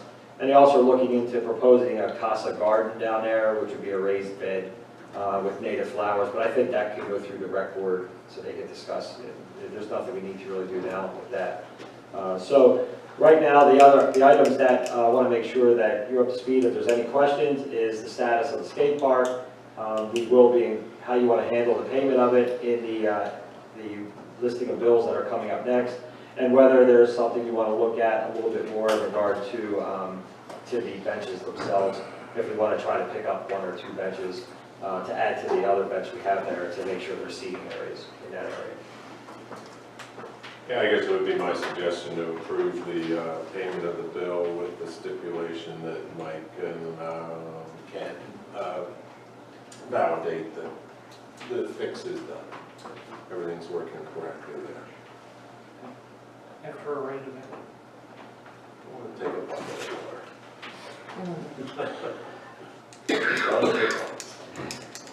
But, yeah, that would be my thought. We don't know of any Eagle Scout projects coming along, maybe, construction of benches there or something would be, Yeah, we could reach out. I'm not aware of any, but I'll gladly reach out to see if there is. That would be a good idea. that might be a good solution Sure. for that. So we have a motion, and I will second that. Okay, any questions, comments? Yes, ma'am. Can we suggest that these groups that want the benches maybe donate the bench and have a plaque of theirs put on it, Good idea. if there's no scout project? I mean, I'm not gonna ever use the bench, and I'm sure most of the people in here aren't. Can we use the funds, can we get these people to donate towards the bench? I know they were planning on selling t-shirts at the. I'm sorry, there was a question over here first, second one. Did I see one? Yes, sir. Just, I have a question for the chief, related. Have you gotten any calls since this opened up on increased vandalism? None that I'm aware of. Okay, okay. I heard some rumors, and I'll let it go with that. They're rumors now, so, Yeah, not that I read up on, so. okay. Yes, sir. So, I'm sorry, name? Edward McManus. Yes. So, I know CASA and the Brigham County event, they have some sort of fundraising activities that they're going to have at that event to help drum up money in order to help offset some of the costs for the benches. So, we did take that into consideration, and most likely the money for the benches would come out of the park and rec fund, not actually out of township money per se. Thank you. Right, so we have a motion and a second. All in favor? Aye. Opposed, none, motion carries. I still have one more thing. It's gonna be over tonight with all my items. Quickly, what we did put together, and I provided the board with a copy, is, and this is just more of an informational item, is a 2021 Reevestown Pool Satisfaction Survey.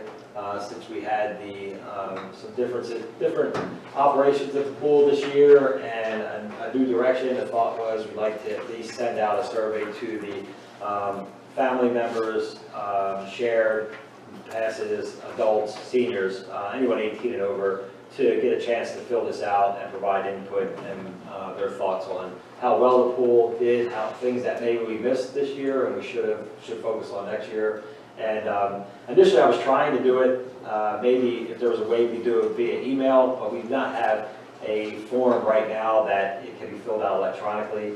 So we may end up sending it out. I'll talk with Lisa, she's really crafty with the computer. Maybe there's a way we can just incorporate this into a fillable form online and we email it out, they send it back. Just, again, gives people a chance to not only add their insight into what they felt works, we can focus on that for next year, and then call for people who are maybe interested in volunteering, and then maybe we get more people on board with what we're trying to do with the pool and some other recreation areas. So that was it, just that information. Thank you. Yep. Okay, police department report, chief. I usually try to keep it short and sweet, but that's not happening tonight, so I'll just give you a fair warning. I have a couple things to bring up. So the first thing would be, I talked about it last meeting, would be the data pilot and device for the cellular phone or tablet type download that can be done at the station or actually on the scene if needed by an officer who's trained or a detective. And I asked Sergeant Progen and Detective Van Alsdal to take a field trip down to the county forensic unit for the cell phone type stuff, and they spoke with Sergeant Doobie, who demonstrated the device, and they came back and gave it great reviews to me and suggested that it would be very helpful in investigations or in everyday patrol in certain aspects. So I have been looking at the budget, and I initially was going to say that there is still remaining in the chief's training budget or my training budget, approximately $4,000, maybe give or take 100 or two. And I was going to suggest, because for the most part the conferences and trainings are over, some of them were affected by COVID, I was going to go to one or two, and it just didn't seem to work out this year. So the money was there, but also I asked Judy today if she could give me an updated list, and she did, an updated budget analysis, she did, and I looked at the budget line item, crime prevention and special investigations. Because the community was so forthcoming with donations for National Night Out, there's almost, if not all, of the normal crime prevention special investigation budget left of $4,000. The device, the grant pays $2,531, 43%. The device itself costs $3,354. It does have a yearly fee. I think it's around $1,250. That can be added as a line item that we know will be recurring. And that cost is due to their updating the device monthly to keep up with all the new technology and all the new apps and everything else that comes out. So my request for the device would be if there would for some reason not be enough money in the crime prevention line item, that it would be taken, the remainder would be taken out of the chief's training line item budget for this year to purchase the device. I would really like to take advantage of the grant that they said was available for the $2,531. Therefore, we're not paying close to $6,000 for the device. It would only be $3,354. And when I say only, I know that's all with all due respect. So that would be my request, to get one data pilot device to be used at this station by the detective unit and by patrol. I don't know how you feel about that, but that's my request. You had said that streamlines some of the investigative work you had substantially, correct? And it also takes away that asking somebody to give up their cell phone. We all know how people are with their cell phone, and rightly so, but they only give it up for 24 to 48 hours. What do you do in the interim? So we run it down to the county, which they're very gracious in what they do. And if it's an investigation or a search warrant, it's going there anyway, because we're just taking, with the search warrant, we're taking the phone. Otherwise, it's a consensual thing, and we can plug the device in. Hopefully within a half an hour, we can have the data and hand our phone right back. And the one thing Sergeant Projan stressed to me is that the printout or the information that's downloaded to a thumb drive or wherever it goes is all court ready. So it's ready for discovery to give the defense. It's there, and it's all taken care of. And again, the county has 3 of these devices that they use regularly. So it meets your chain of custody requirements? Absolutely. And again, there is money in the crime prevention budget this year for something along these lines. I would think that would be it. So I guess the question I would ask you is, it's your budget, it's your items, so if that money's there, I guess you're just notifying us that you're going to go ahead and be doing that, Keep right? that in mind, but yes. Okay. No, I think it's a good idea, because it versus having your officers drive all the way down to Lancaster, turn around and come back. And then go back down and pick it up. Right. Yeah, I will. Thank you. I think that the cooperation of the people giving up the phone, again, if you tell them a 1 hour turnaround as opposed to 2 days, I think that weighs significantly on their decision. Okay. Next is, and when I say keep it in mind, Corporal Wall, I like to stress to the different officers and the ones that are specializing in certain things that when new technologies come out, to keep in mind, investigate those things, keep me aware of them, and for example, body cams we're all wearing now. Walsh walked in my office the other day, and he is the department firearms instructor and also the armor.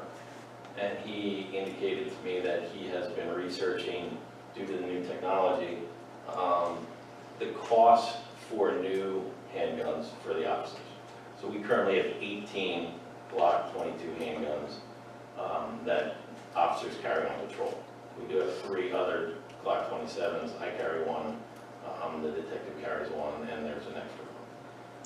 For the Glock that is on patrol, with the trade, he researched this, contacted the Glock representative.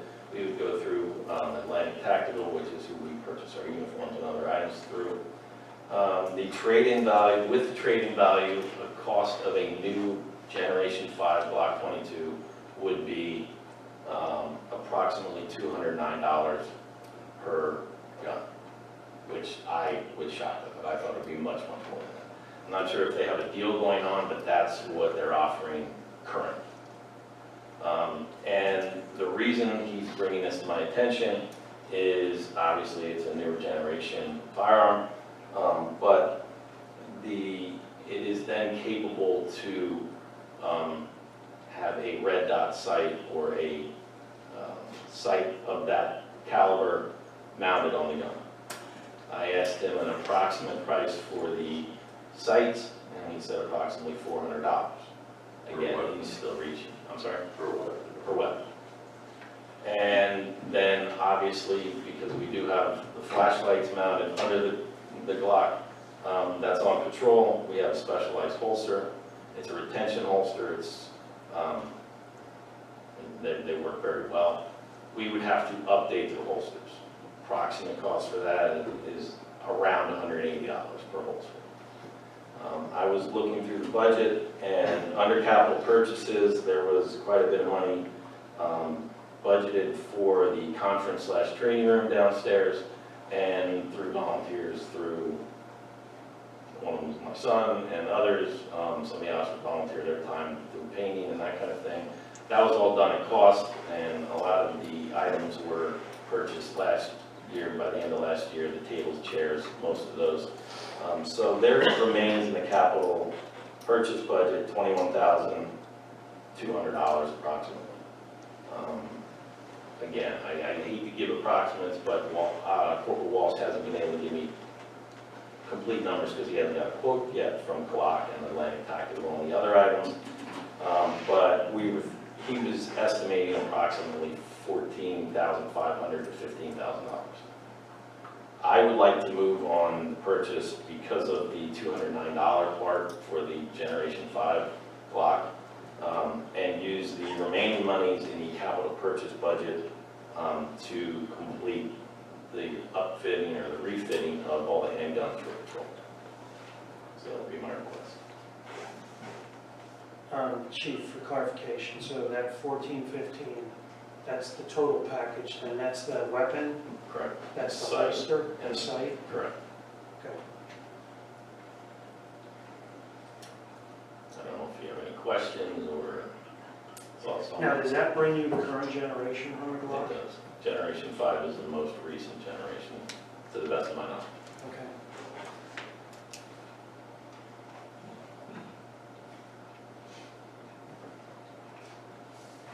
Is that a short-term availability on that from the? To be honest with you, can't answer that. I don't know. I know that there was some delivery issues previously this year in reference to new weapons for different departments. So if Corporal Walsh got this from the Glock rep, I would like to act on it as soon as we can. Again, you have a budget for that, right? It just wasn't mentioned as part of the capital purchases, but that was mostly for the room downstairs, but we did save a lot of money on that, so this availability is there. Within your budget? Correct. For that? Okay. A bit of a different issue there.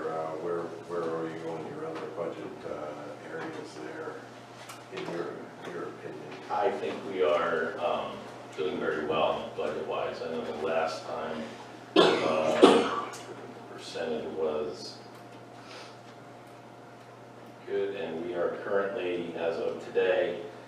76.36% of the budget, and we're into September, so I would say we're right in line. Uniforms, there's quite a bit. Vehicle repairs and maintenance, we've been very lucky in reference to that. We've only given $10,000 budget in that. The MBR, the 5,000 is still there. The training, the officer training has approximately 1,900, but Corporal Walsh just went to rifle armor school, so there'll be some out of that. So I think we're doing well so far this year, where I'd like to be.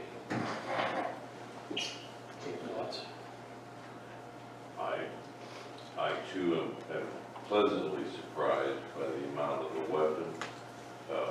I don't know that there's any kind of a deal involving the leather and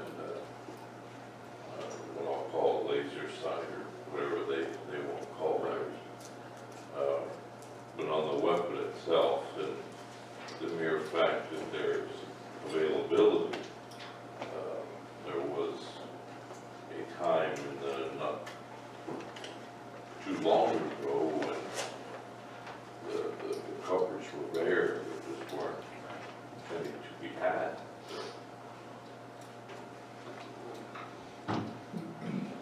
Is the ammo crossover between? Yes, yeah, we're staying 40 caliber. And we are still due ammo from last year. And they're talking about putting your order in for ammo now for next year. So ammunition is a touchy subject. But we are okay in that regard for now. And pricey. It is. Very. So again, I mean, it's within your budget, it's your responsibility, you know what your officers need. Thank you for the information. Sure. And then again, the technology with the, and I'll call it a red dot site, when we got those on the rifles, everybody's grouping was much better. And I'm assuming the same thing will happen with this, I'm hoping. So, if not, there's more practice needed. Just out of curiosity, the weapon at 209, is that because the trade-in is probably so I think high so. right now? I believe so. Okay. I think there's value in the trading of that. Thank you. I do have two more things. I am aware that there is the potential for 3 officers to retire next year. The potential for 2 in January and 1 in May. There's another potential for 1 in October, but I don't foresee that happening. So with 3 officers potentially retiring next year with full superannuation, and 2 of them potentially going in January, I would request to start the process of hiring with the understanding that the list and/or an offer made to anyone on that list, once it's generated, would be conditional on the time frame. You know, when you go through the application process, you're talking a month and a half, 1 year, well, potentially even more than that, and then you're talking about the background investigation to make the list, and those other things. The consortium test was last weekend, and I think the number of people that actually took the written test on the consortium was 81, which is 40 to 50% lower than what it was last year. So my request is to act on that in regards to subject to receiving retirement letters or notification upon that time. But to compile that list, to get that stuff out of the way, the application process, as much as I don't want to start over again, that's what I do, I guess, so. It's there. Didn't you just, you jinxed yourself? I absolutely, I did You're it. in full contingent I did. 2 weeks, 3 weeks ago. But it's coming due, so. Okay. So that would be my request to, I don't recall if that needs a motion in reference to starting the hiring process. I don't think it would. No,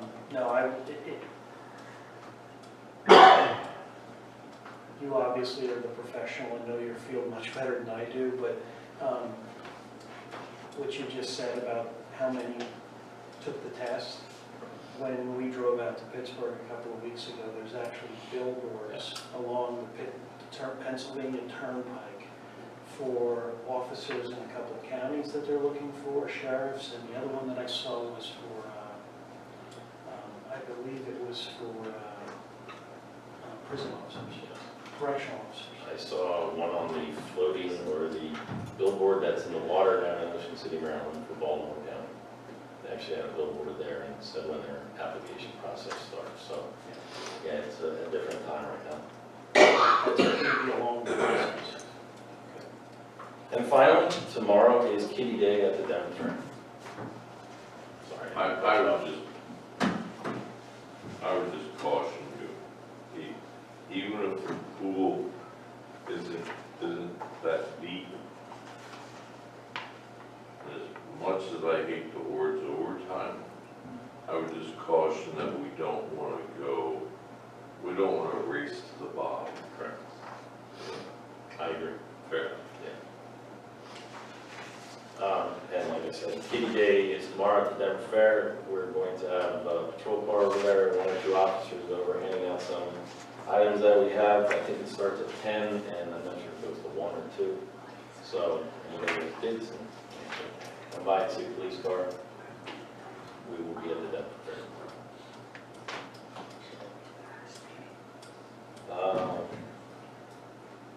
And that's all I have for now.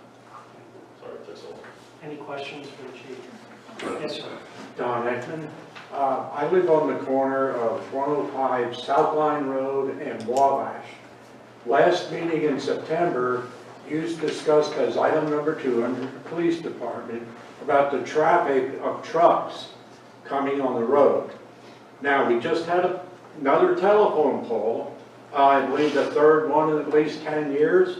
They moved it into my property even more, and I had truck damage there several times already. Now, the same day, I will say they put it in on September 16th, I believe. And on the next morning, I had to call and tell them their pole was already dead and damaged. Now, I put some rocks, which I have done, but it's on my property, far enough off the road. I called your township guy, what's his name, Eddie? 16. And I talked to him on the 16th. I came here, had a meeting with him because I couldn't get him right away, and showed him my pictures that they are off the road, and said, okay, are they far enough? He agreed with me. Now, I agree that he's only, It's Edgar. yeah, it's Edgar or whatever his name, last Patton. He's the acting going on. If you're aware of him. And so I met with him, and then I went down and talked to your corporal down below. Yes. About the situation, showed him the same pictures. I am far enough off. On the 8th of this month, I've already had a truck that caused damage that I saw.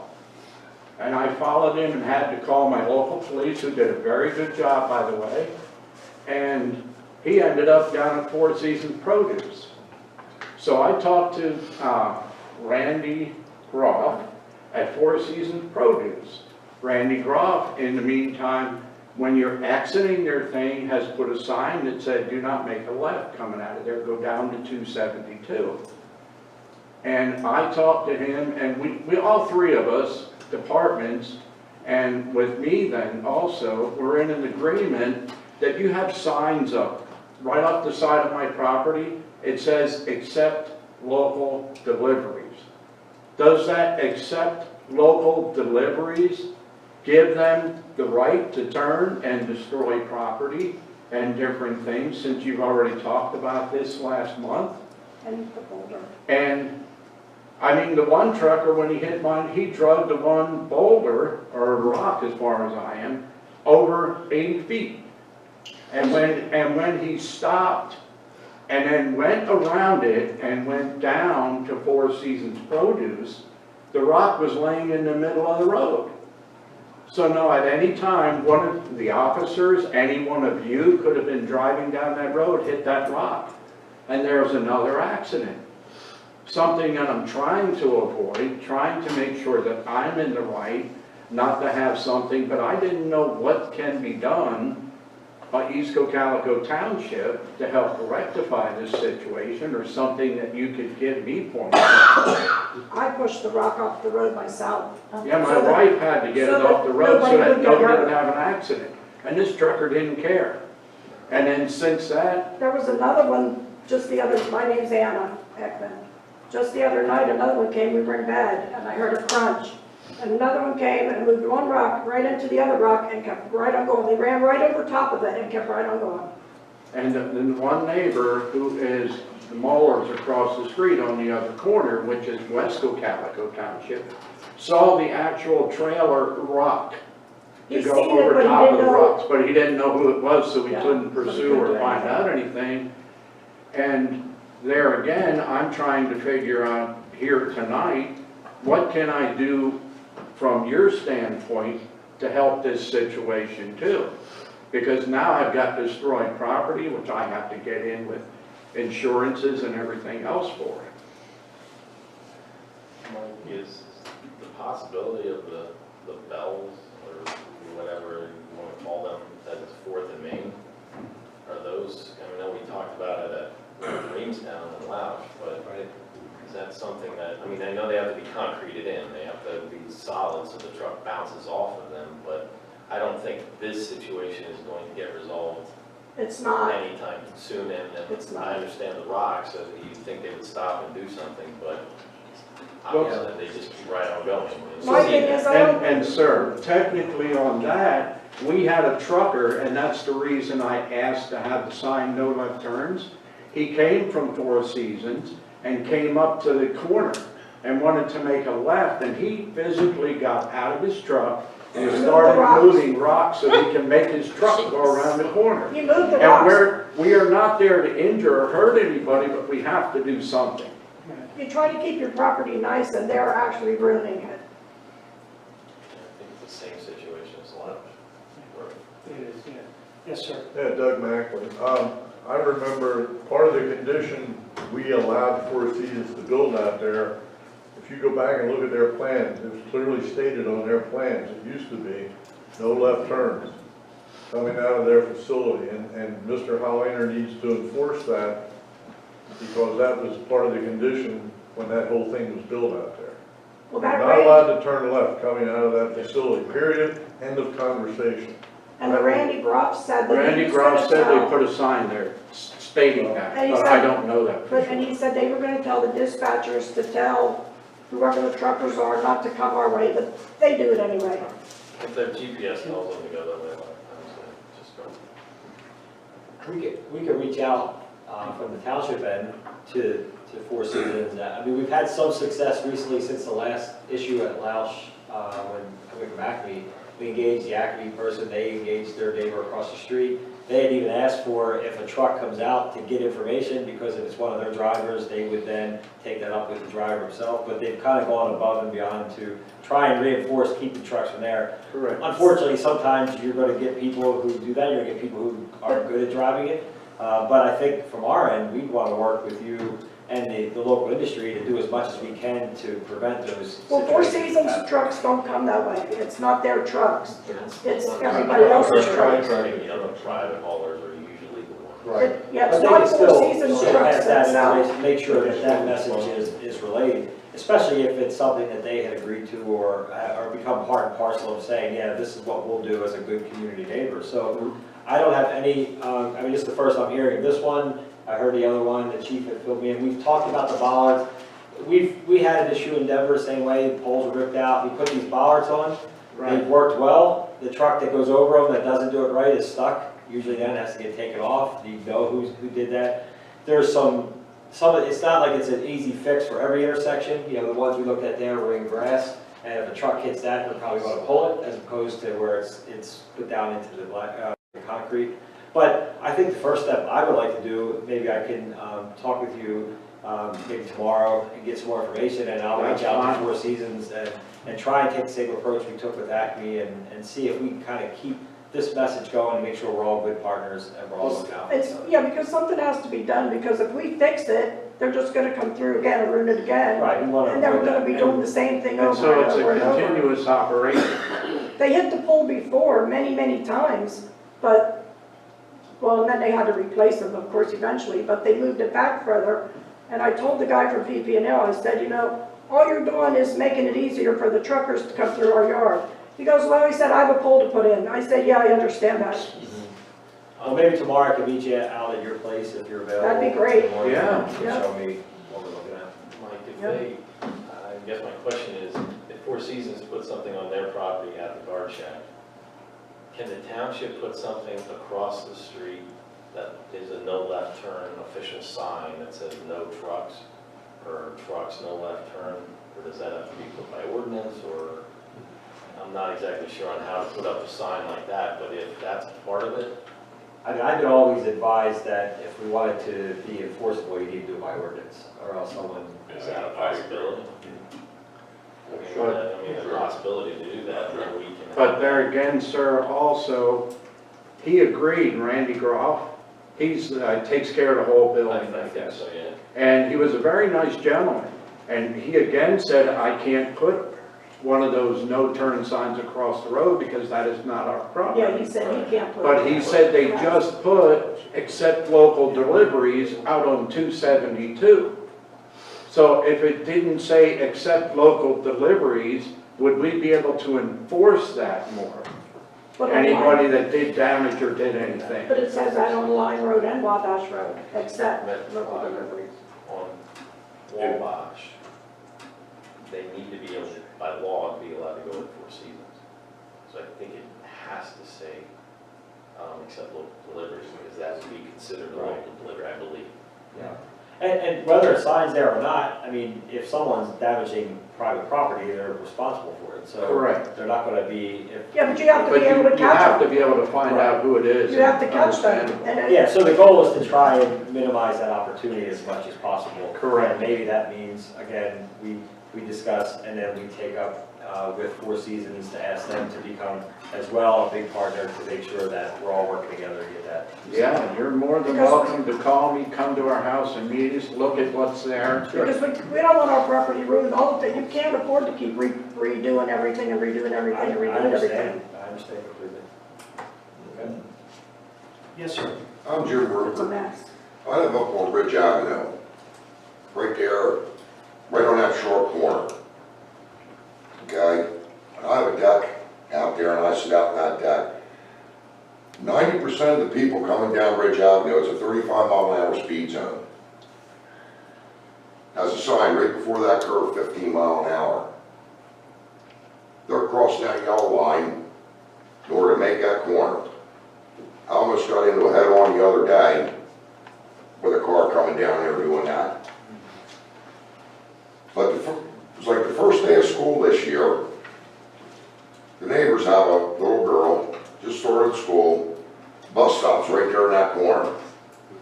Guy came right down, went right around the bus. They panicked that bad that they didn't get the license number, the guy doing it. So I guess my point is, it's a yellow sign that says 15 mile an hour, but that, I'm assuming that's a suggested speed. An advisory sign. What's the chance of getting that changed to white? That is an actual speed.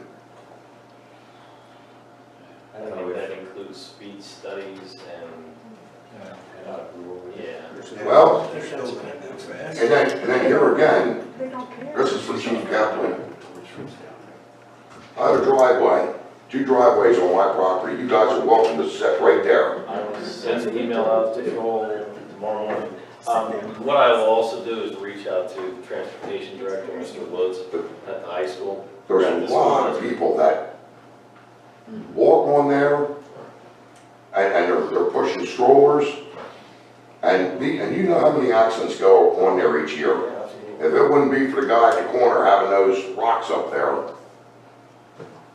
when you say the corner, I mean, Ridge Avenue has about 5. Well, if you're coming from Glenwood down towards Eversole Road, Yeah, that long strip right there is the 800 block, 900 block, right in that corner.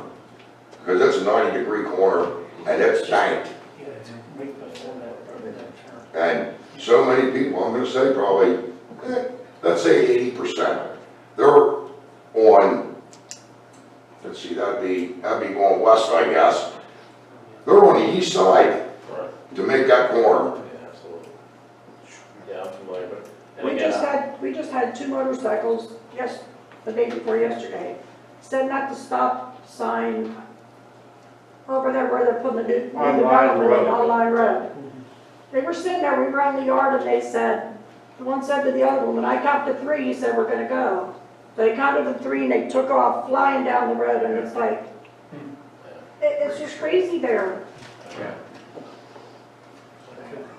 Well, it's getting that, we can make some good revenue money sitting there. and again, it's good to know these things, and if we know we have permission to sit in the driveway, You bet. officers will do it.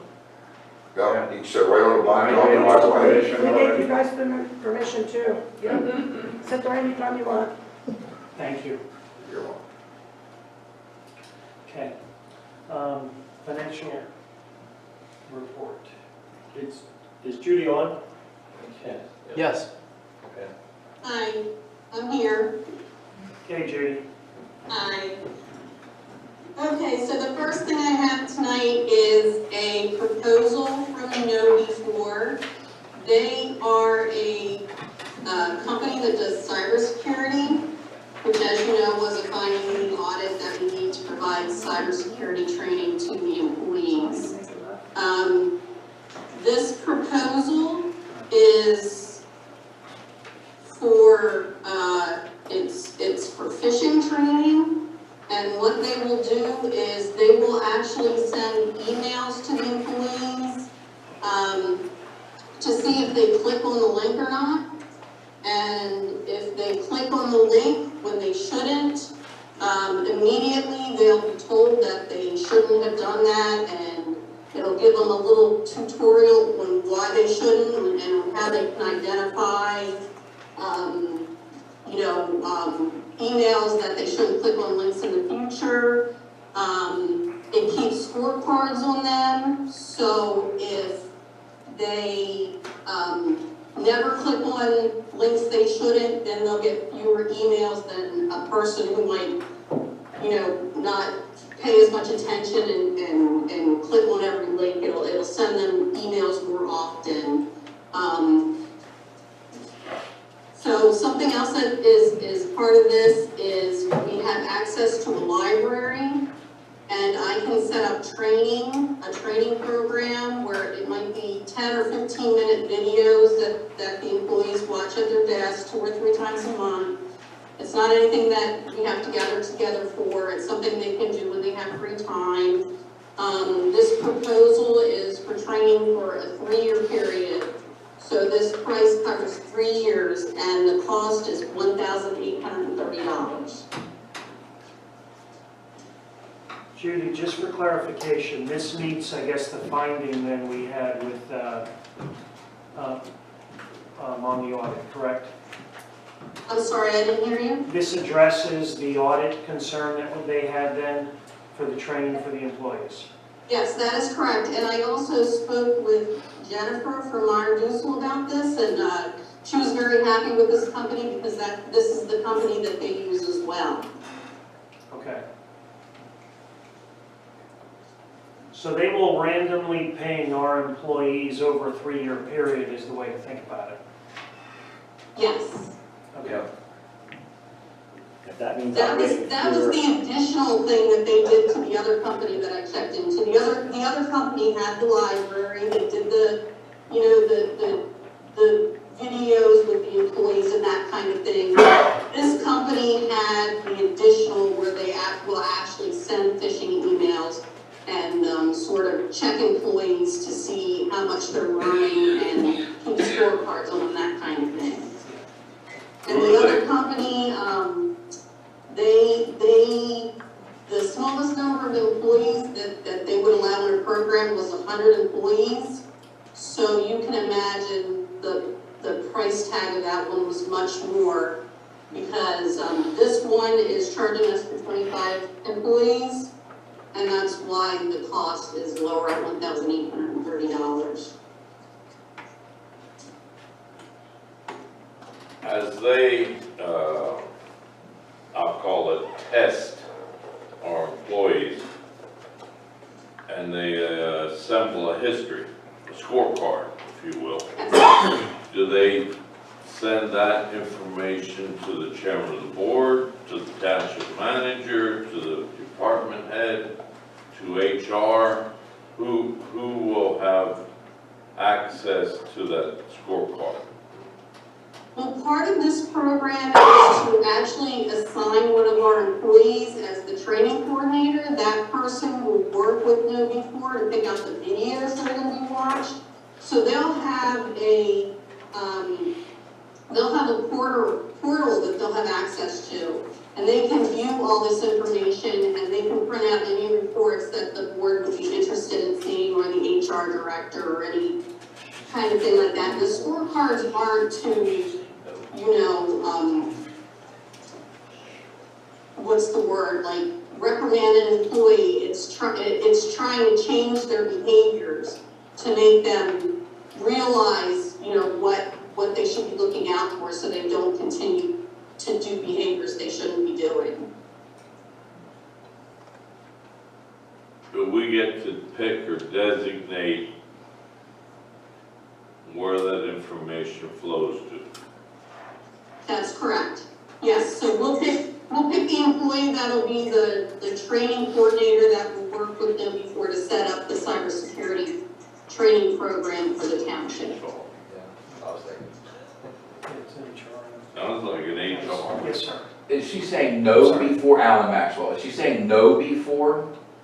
Yes. KNOW, B as in boy. That is the company that the firm that my company uses for cybersecurity, and I highly, highly recommend that.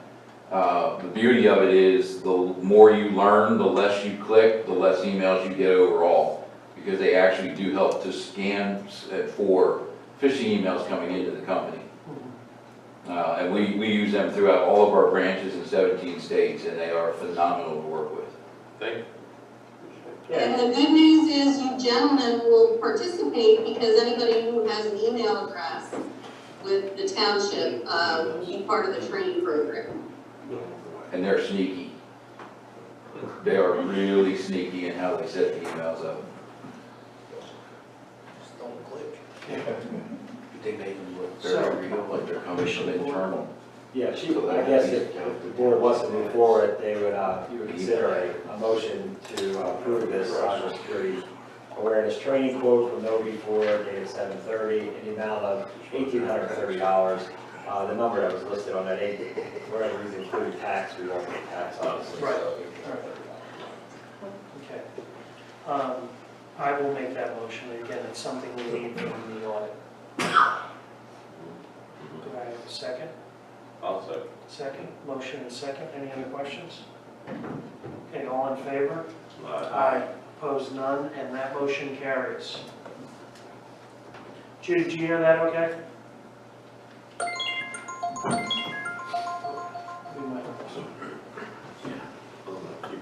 Okay. Ken, I think Can you mute that? It is. Why is it still? I don't know. Okay, Mike, zoning report. Yeah. Sure. The zoning officer report for August of 2021 includes 27 applications for building zoning permits. 27 permits were issued. There's 5 in review from a previous month, and I think 14 are still waiting to be picked up at the front office. There were 16 certificate of occupancies issued, 0 false alarm violations. The zoning hearing board did grant a variance for Red Run exhaust, 170 East Church Street, from section 220-130 for the property at 170 East Church Street to permit multiple non-conforming uses on the property. parcels located in the suburban residential districts owned by Anthony Garmin, 112 Whitmer Road. That was granted. Code enforcement, one violation letter was sent out, and there was also a visit to an ongoing property on Bill Drive that they're trying to address with the new owner as an investor from York. Just one other highlight, the application period for the Director of Community Development and Zoning Code Officer ends tomorrow. We have received quite a number of applications so far, so once tomorrow's over, we'll sort of sort through internally, come up with a shorter list, and then recommend steps for moving forward. So that process is continuing.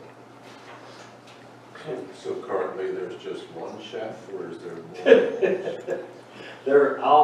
Last time I looked, I think there was just one. So you find that when you advertise, we advertise in the Sunday paper, the shopping news. PSATs did have an issue with their help wanted component, and we did it online. And sometimes when you advertise them online, everybody sends an application in. Some are a little less appropriate for that. So there'll be some sorting. I'm not overly excited at the fact that the number we have, but I think hopefully we got a good core group of candidates to consider that'll hopefully add to our team here. So, but there's some outside, some extra ones. Okay, and then the roadmaster report. Yeah, real quick, Brett is not able to be here tonight, as you guys are aware, so I just want to highlight a couple items on his report and then talk about the ash tree removal project. The report for September of 2021, the update, the lower whole parking lot ash trees were removed. That was done on the 14th and 15th by Messner Tree Service. Cleaned everything up. I think one of the stumps that were listed there of the 6 trees actually came out today when the guys were grading, but we still have a couple bigger stumps there that need to be taken care of. The chain link fence at the Muddy Creek Road near Old Homestead Development, the board had recommended awarding that contract at an amount and said we need to get at least one other quote for it. There was a quote obtained from Integris Fencing that came in at $13,507. We awarded the contract effort Agway, I think it was for $5,700, $5,200, in that range. So it was quite a difference for what that was. So that project hopefully will be implemented. We'll have that temporary fencing down and get that up real quick. We will talk in a second about the trees down at the Fishing Creek Park. Timers and switches have been installed and set at the basketball and tennis courts at the Reamstown Park, 4:30 to 9:30 p.m. Remember, we were discussing before, when you went down there, you could turn them on and it could be 2 o'clock in the afternoon and they were on. So now it's at least geared back, preparing for as we get into fall. The bathroom at the highway shed, that contract signed, and I guess he's going to be meeting with contractors soon to discuss the plans to move forward. Pool season 2021 is finished. We talked about already sending out a survey. Dan, the pool man, winterized the pool on the 14th. And then the road crew is going to put the pool cover on next week. We also are going to do a walkthrough because there were a couple items that were found at the pool that we want to at least get some discussion about moving forward into the budget for next year. A wall in the building, I think there was some by one of the diving, or one of the boards there was some rusting that was happening, some coping had come off. So I want to get a comprehensive list so that we're not caught by surprise come next March or April when we pull the cover off and we're looking to do that work. And then Brett had listed this series of projects that were taking place this week with a shorter staff. We have a smaller staff operating now. The big part being trying to finish up the skate park. I did ask about the status of line painting. He did contact the company that does that work, and because of the rain, we didn't get a definitive answer, but they did indicate that on Friday, which will be tomorrow, they will be contacting us to let us know what our schedule is. So line painting hopefully will be at least scheduled out tomorrow. I think every time we get a rain event or something, that pushes them back, which pushes us back. The other component that was discussed here, which you recall, was the ash trees down at the Fishing Creek Park. There were a number that were taken out, I guess, earlier this year, and then there still are, I think there are 42 trees there that were marked. They're not all ash, but most of them, a good number of them are. And a good chunk of those are also dying, or some are more so in a state of death than the others, if you want to be able to call it that. So Brett had obtained a cost quote from Cocalico Tree Service, where they provided an estimate of $195 to remove a tree, a smaller tree, less than a 20 inch diameter. And then the larger trees there were 6 of those, they were $425 to do that. So we were waiting for a quote from investors. We didn't get that yet. But I had reached out to Cocalico Tree Service just to see if they could look at down there what trees were actually dead and what are still had green on them but were maybe eventually going to be dying. The concern was we don't want to have an area that's just washed away of all the trees and it's just nothing there. So he got back to me today, said that there are 14 trees right now that he would consider dead and dangerous, while the others have growth on them, and the township can take time to evaluate what we want to do with those trees. So based off that cost, I would want us to look at the possibility of getting rid of ones that are dead right now and considered dangerous. And in that, I asked him how many of those were the big trees. He said 2, so 12 would be the smaller ones. So based off that number he quoted, the removal of those 14 trees would be about $3,190. If we wanted to remove the stumps right away as well, and that includes cleanup, that would be an extra $2,700, which comes to $55,920. Now, I also followed up to see how we could develop maybe a plan to take care of the other trees that are left there, as well as to see how we can maybe try to obtain some monies to replant new trees, and maybe we can do that as a community project next year for people to come together. We clean out all the dead and dying trees that are there, and then plant a new crop of trees that are diverse and meet what would be ideal there. Tree Vitalize program has been pulled in by DCNR. That used to be a program where they give you money to cut a tree down as well as plant new ones. That looks like it may be going by the wayside. But there is a bare root tree program that is looking at their 2022 cycle, which may be approved in January. And what that does is that grant pays for up to 20 trees, 8 to 16 feet tall, and the township match would only have to be the labor and volunteers to plant them. So we could say if this whole group wanted to meet me out there and plant a tree, we would add up with like $20 an hour for your work, and we would be able to match that tree cost for that end. So it's something that I think as we get into the budget and look at that part of the township, we may want to develop that type of plan. We could do a good community program, may get free trees, and we eliminate the dead trees that are down there, and have it be something that we all are proud of what we have and how that's growing up. So to sort of circle back, the one thing that we should discuss, at least now, is how we want to handle those 14 trees that out of the 42 that were marked as a possible issue for the township. Well, this seems to be an ongoing issue. Trees die, then more trees die, then more trees die. I guess we'll eventually have to address them all at some point. Yeah, I guess my thought is to let the rec board come up with a comprehensive plan for this, what their vision is for the park there, what they want to see for trees to be replaced with more, what kind of configuration. Some recommendations there to us for where they see this going. In the meantime, if they're dead, they're dangerous, they need to get out of there. We have quite a conglomeration of stumps there. I don't know that, once we gather this plan to move forward, that would more than likely be the time to get rid of all the stumps that are there, because there's probably 30 from the last tree cutting. And if you add more to it now, I would think that there's a better pricing opportunity on stump grinding somewhere in the future. But let's take the hazard out of there now, out of those dead trees. So I guess it'd be my recommendation, let's move forward and get them out of there. So you make a motion to contract with Cocalico Tree Service to remove the 14 dead and dangerous trees. That's my opinion, yes. And I would second that. I agree. Yeah. Yeah, it's got to be done. It's a hazard. Okay. Motion second. Questions? Okay. All in favor? Aye. Aye. Opposed? None, and the motion carries. It's a hazard. There'll be more in the future again, but anyway. And that's it for the roadmaster report. Thank you.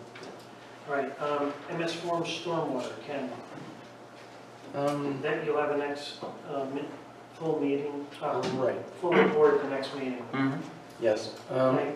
Anything? The main thing going on is finishing up the annual MS4 report, which is due September 30th, which is prior to the next supervisors meeting. It's almost completed. Thank you.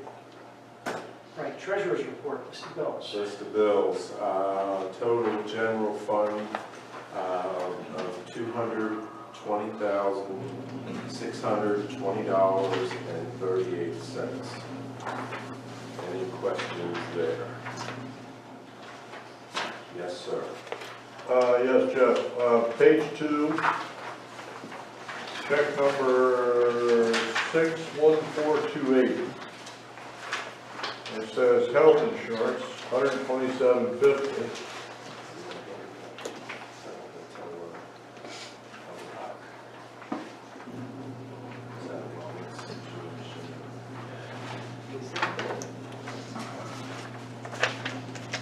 And the only reason I'm asking is because on page 4 there's another health insurance for, and that's check number 61452. It's $53,000.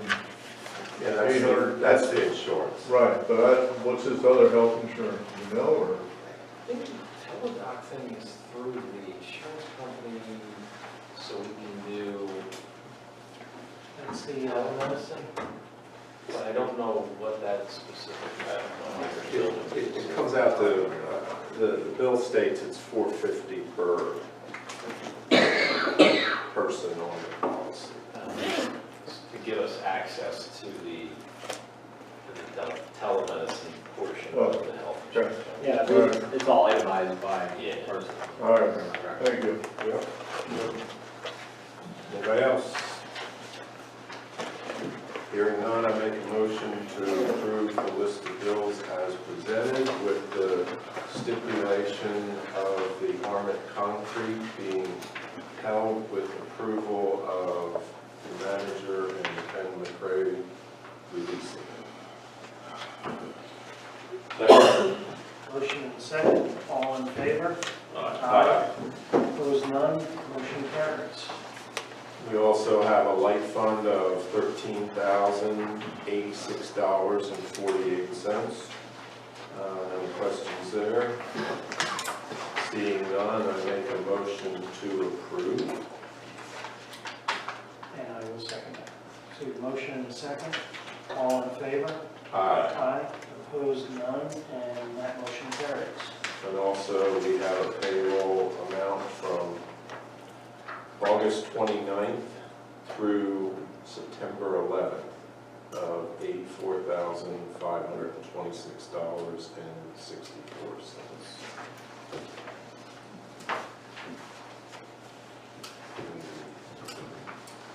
Every meeting, I asked, did we need a motion for that? No. No, it's payroll. It's already I'm done. consistent. You keep that consistency. That's the treasurer's report. Thank you. RC, I have one question. I Yes, should sir. ask Judy. Under the budget status report, general fund, I've looked at this thing part of last month and I didn't say anything. I thought, well, it was just a slip up. I don't see a line item on this whole, there's 15 pages here. I don't see a line item for solicitor. There's no money for the solicitor. I find that awful hard to believe, the amount of money we spent on that guy so far this year.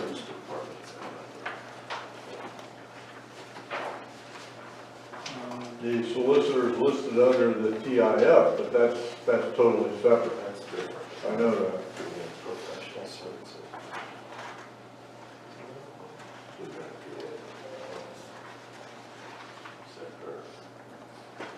No, that's me, I'm doing a Oh, search. okay. I'm doing a search for that. Because this report here just lumps in different sections as opposed to the breaking it down. Right. Yeah. But this is the same report, different numbers than last month's, and it wasn't on last month, and I caught it too late. So I didn't get to ask the question, and I'm gonna look this weekend, or this month, and they're not on here. I have no idea. Yeah, we'll have to get you that answer. The time was when Judy was up there. Right, and I apologize. No, that's all right. She's still on the call. It's there, it's just a She's matter still on the of. call. Certainly not under solicitor, it must be under some other. Ken, is she still on the call? Yeah, she is. Oh, Let me ask her to unmute. I'm here, I'm just having a difficult time hearing what the question is. The solicitor budgeting number, where is that line item at? Under the status report. So the solicitor is included in a couple different departments. For the township, for general, it's under professional services. So right now, we're at $35,847.10, budget of $31,000. Currently, we stand at $44,800 over budget. And I have done projections for the budgeting process for 2022. I'm projecting that we're gonna be about $13,000 over budget on that line. Now, there is more than just solicitor in there. Other things that are included, let me look.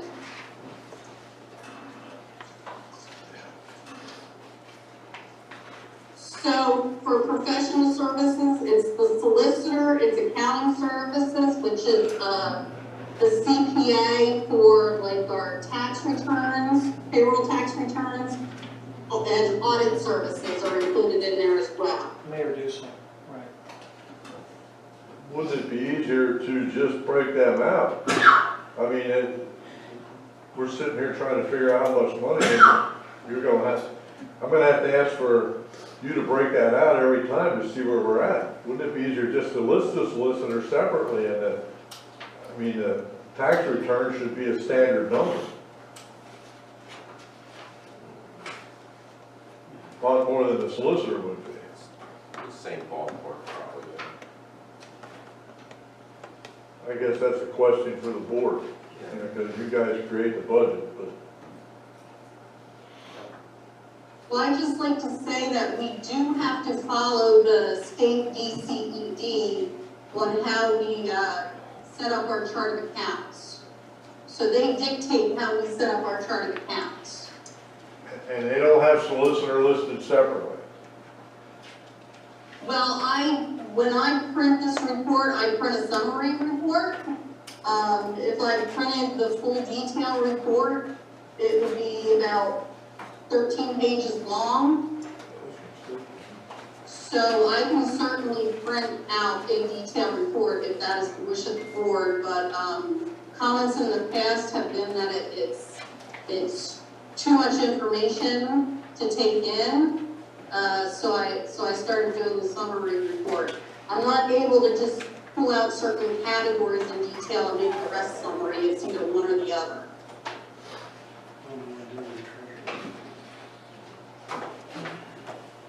Okay. You know, I think if it's going to be an ongoing question and thought process here, we can create a copy. You know, it costs money to put a pile on No, there. I understand. If you'd like I to understand. see a copy, we can have one here at the front table. Could we just scan it into the website as we do it, and then each month it's prepared and just look on there? And There's plenty of room there, I guess. Yeah. and then you can see each month and kind of break down, and if you want to print out part or just, whatever the case may be. That's Yeah, fine. it's a good thought. Yeah, Yeah, we just scan it and put it out on the all website. right. Thank you. Yeah, Thanks. Okay. fair enough.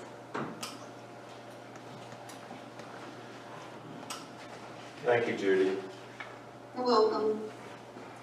Right, so I don't have any items for old business. Any new business items, gentlemen? One item for old business, Did I miss one? the beautiful street light, Oh. corner, down the road, Colonel. Finally. Beautiful street light. I drove through that about 5 times. I was waiting for the police to pull me over, because I just kept circling back and forth. You were blinded, let me guess, you were blinded by the I was lights. just. He was driving along with. Okay. Any new business? No, Craig. Okay, public comments for non-agenda items, again, just please state your names clearly, so it helps Lisa with the minutes. Any questions? I just have a quick question, Alan Maxwell. It's been a little while since we've had any discussion on Benderson. Are we still moving forward with that? Has that been tabled? Are they, I mean, where are we at with that? Just to give us an update so we know how things are proceeding. Yeah, from our end, we've been informed through our traffic engineer that they are scheduling a scoping meeting with PennDOT. So once that's scheduled, we will get some additional information from that end, and then we will participate in that meeting and get a chance to comment from the township's end with our traffic engineer, our land planning engineer staff, and then bring back that report to the board. So going through that official process that we've talked about with some of the other companies, or the other developers that have moved through here in the township. Good, thank you. Okay. Any other questions? Okay. This is Brett Austin on the phone. You guys able to hear me? Yes, sir. Thanks. Again, it's Brett Wilson. So last month I submitted a letter of intent to join the rec board, and I was told, at the time that my application was reviewed in front of the rec board, so on and so forth. I also see that several of the meetings have not been held over the last 6 months, so I just want to better understand how my letter of intent would be evaluated and when I can expect to hear something. Yeah, this is Mike Hession. I did receive that. Thank you for submitting it in. Normally, the process would be for it to come through the committee and to be a recommendation to the board. So my plan was to reach out to you, hopefully, as we get the rec board together in October, and have you attend that meeting, get a chance to meet with those board members and give them the opportunity to make a recommendation to the board concerning the appointment of you on there. So you'll be getting a copy of the agenda and the information that'll go out when the next rec board is, prior to the next rec board being held, and then we would have you come and sit in and get a chance to meet the crew, meet the volunteers at that time. Okay, I appreciate that. And in the event the quorum isn't met, does it just get pushed to November, or is there any way to kind of have a further discussion on this? Well, the goal hopefully is to make sure that quorum gets met. And I think we're out of the sort of the summer months, so hopefully that'll make sure that we're back into the normal flow of people. So that's the goal, is we need to get them together, not only for just looking at where we are this year, but also to talk about a little more next year and what we want to do so that we can further evaluate the budget. So all of our efforts will be to get everybody in that room together that night. Okay, cool. I'm looking forward to it. Thank you. Okay, thank you. Any other questions from the audience online? Okay. The next Board of Supervisor meeting will be on Thursday, October 7th at 9 a.m. This will be the 9 a.m. meeting, in person and via Zoom live, and it will be here at East Cocalico Township building. Do we have a motion to adjourn? Motion to adjourn. And I will second that. All in favor? Aye. Aye. The motion carries. Thank you, everyone, for attending.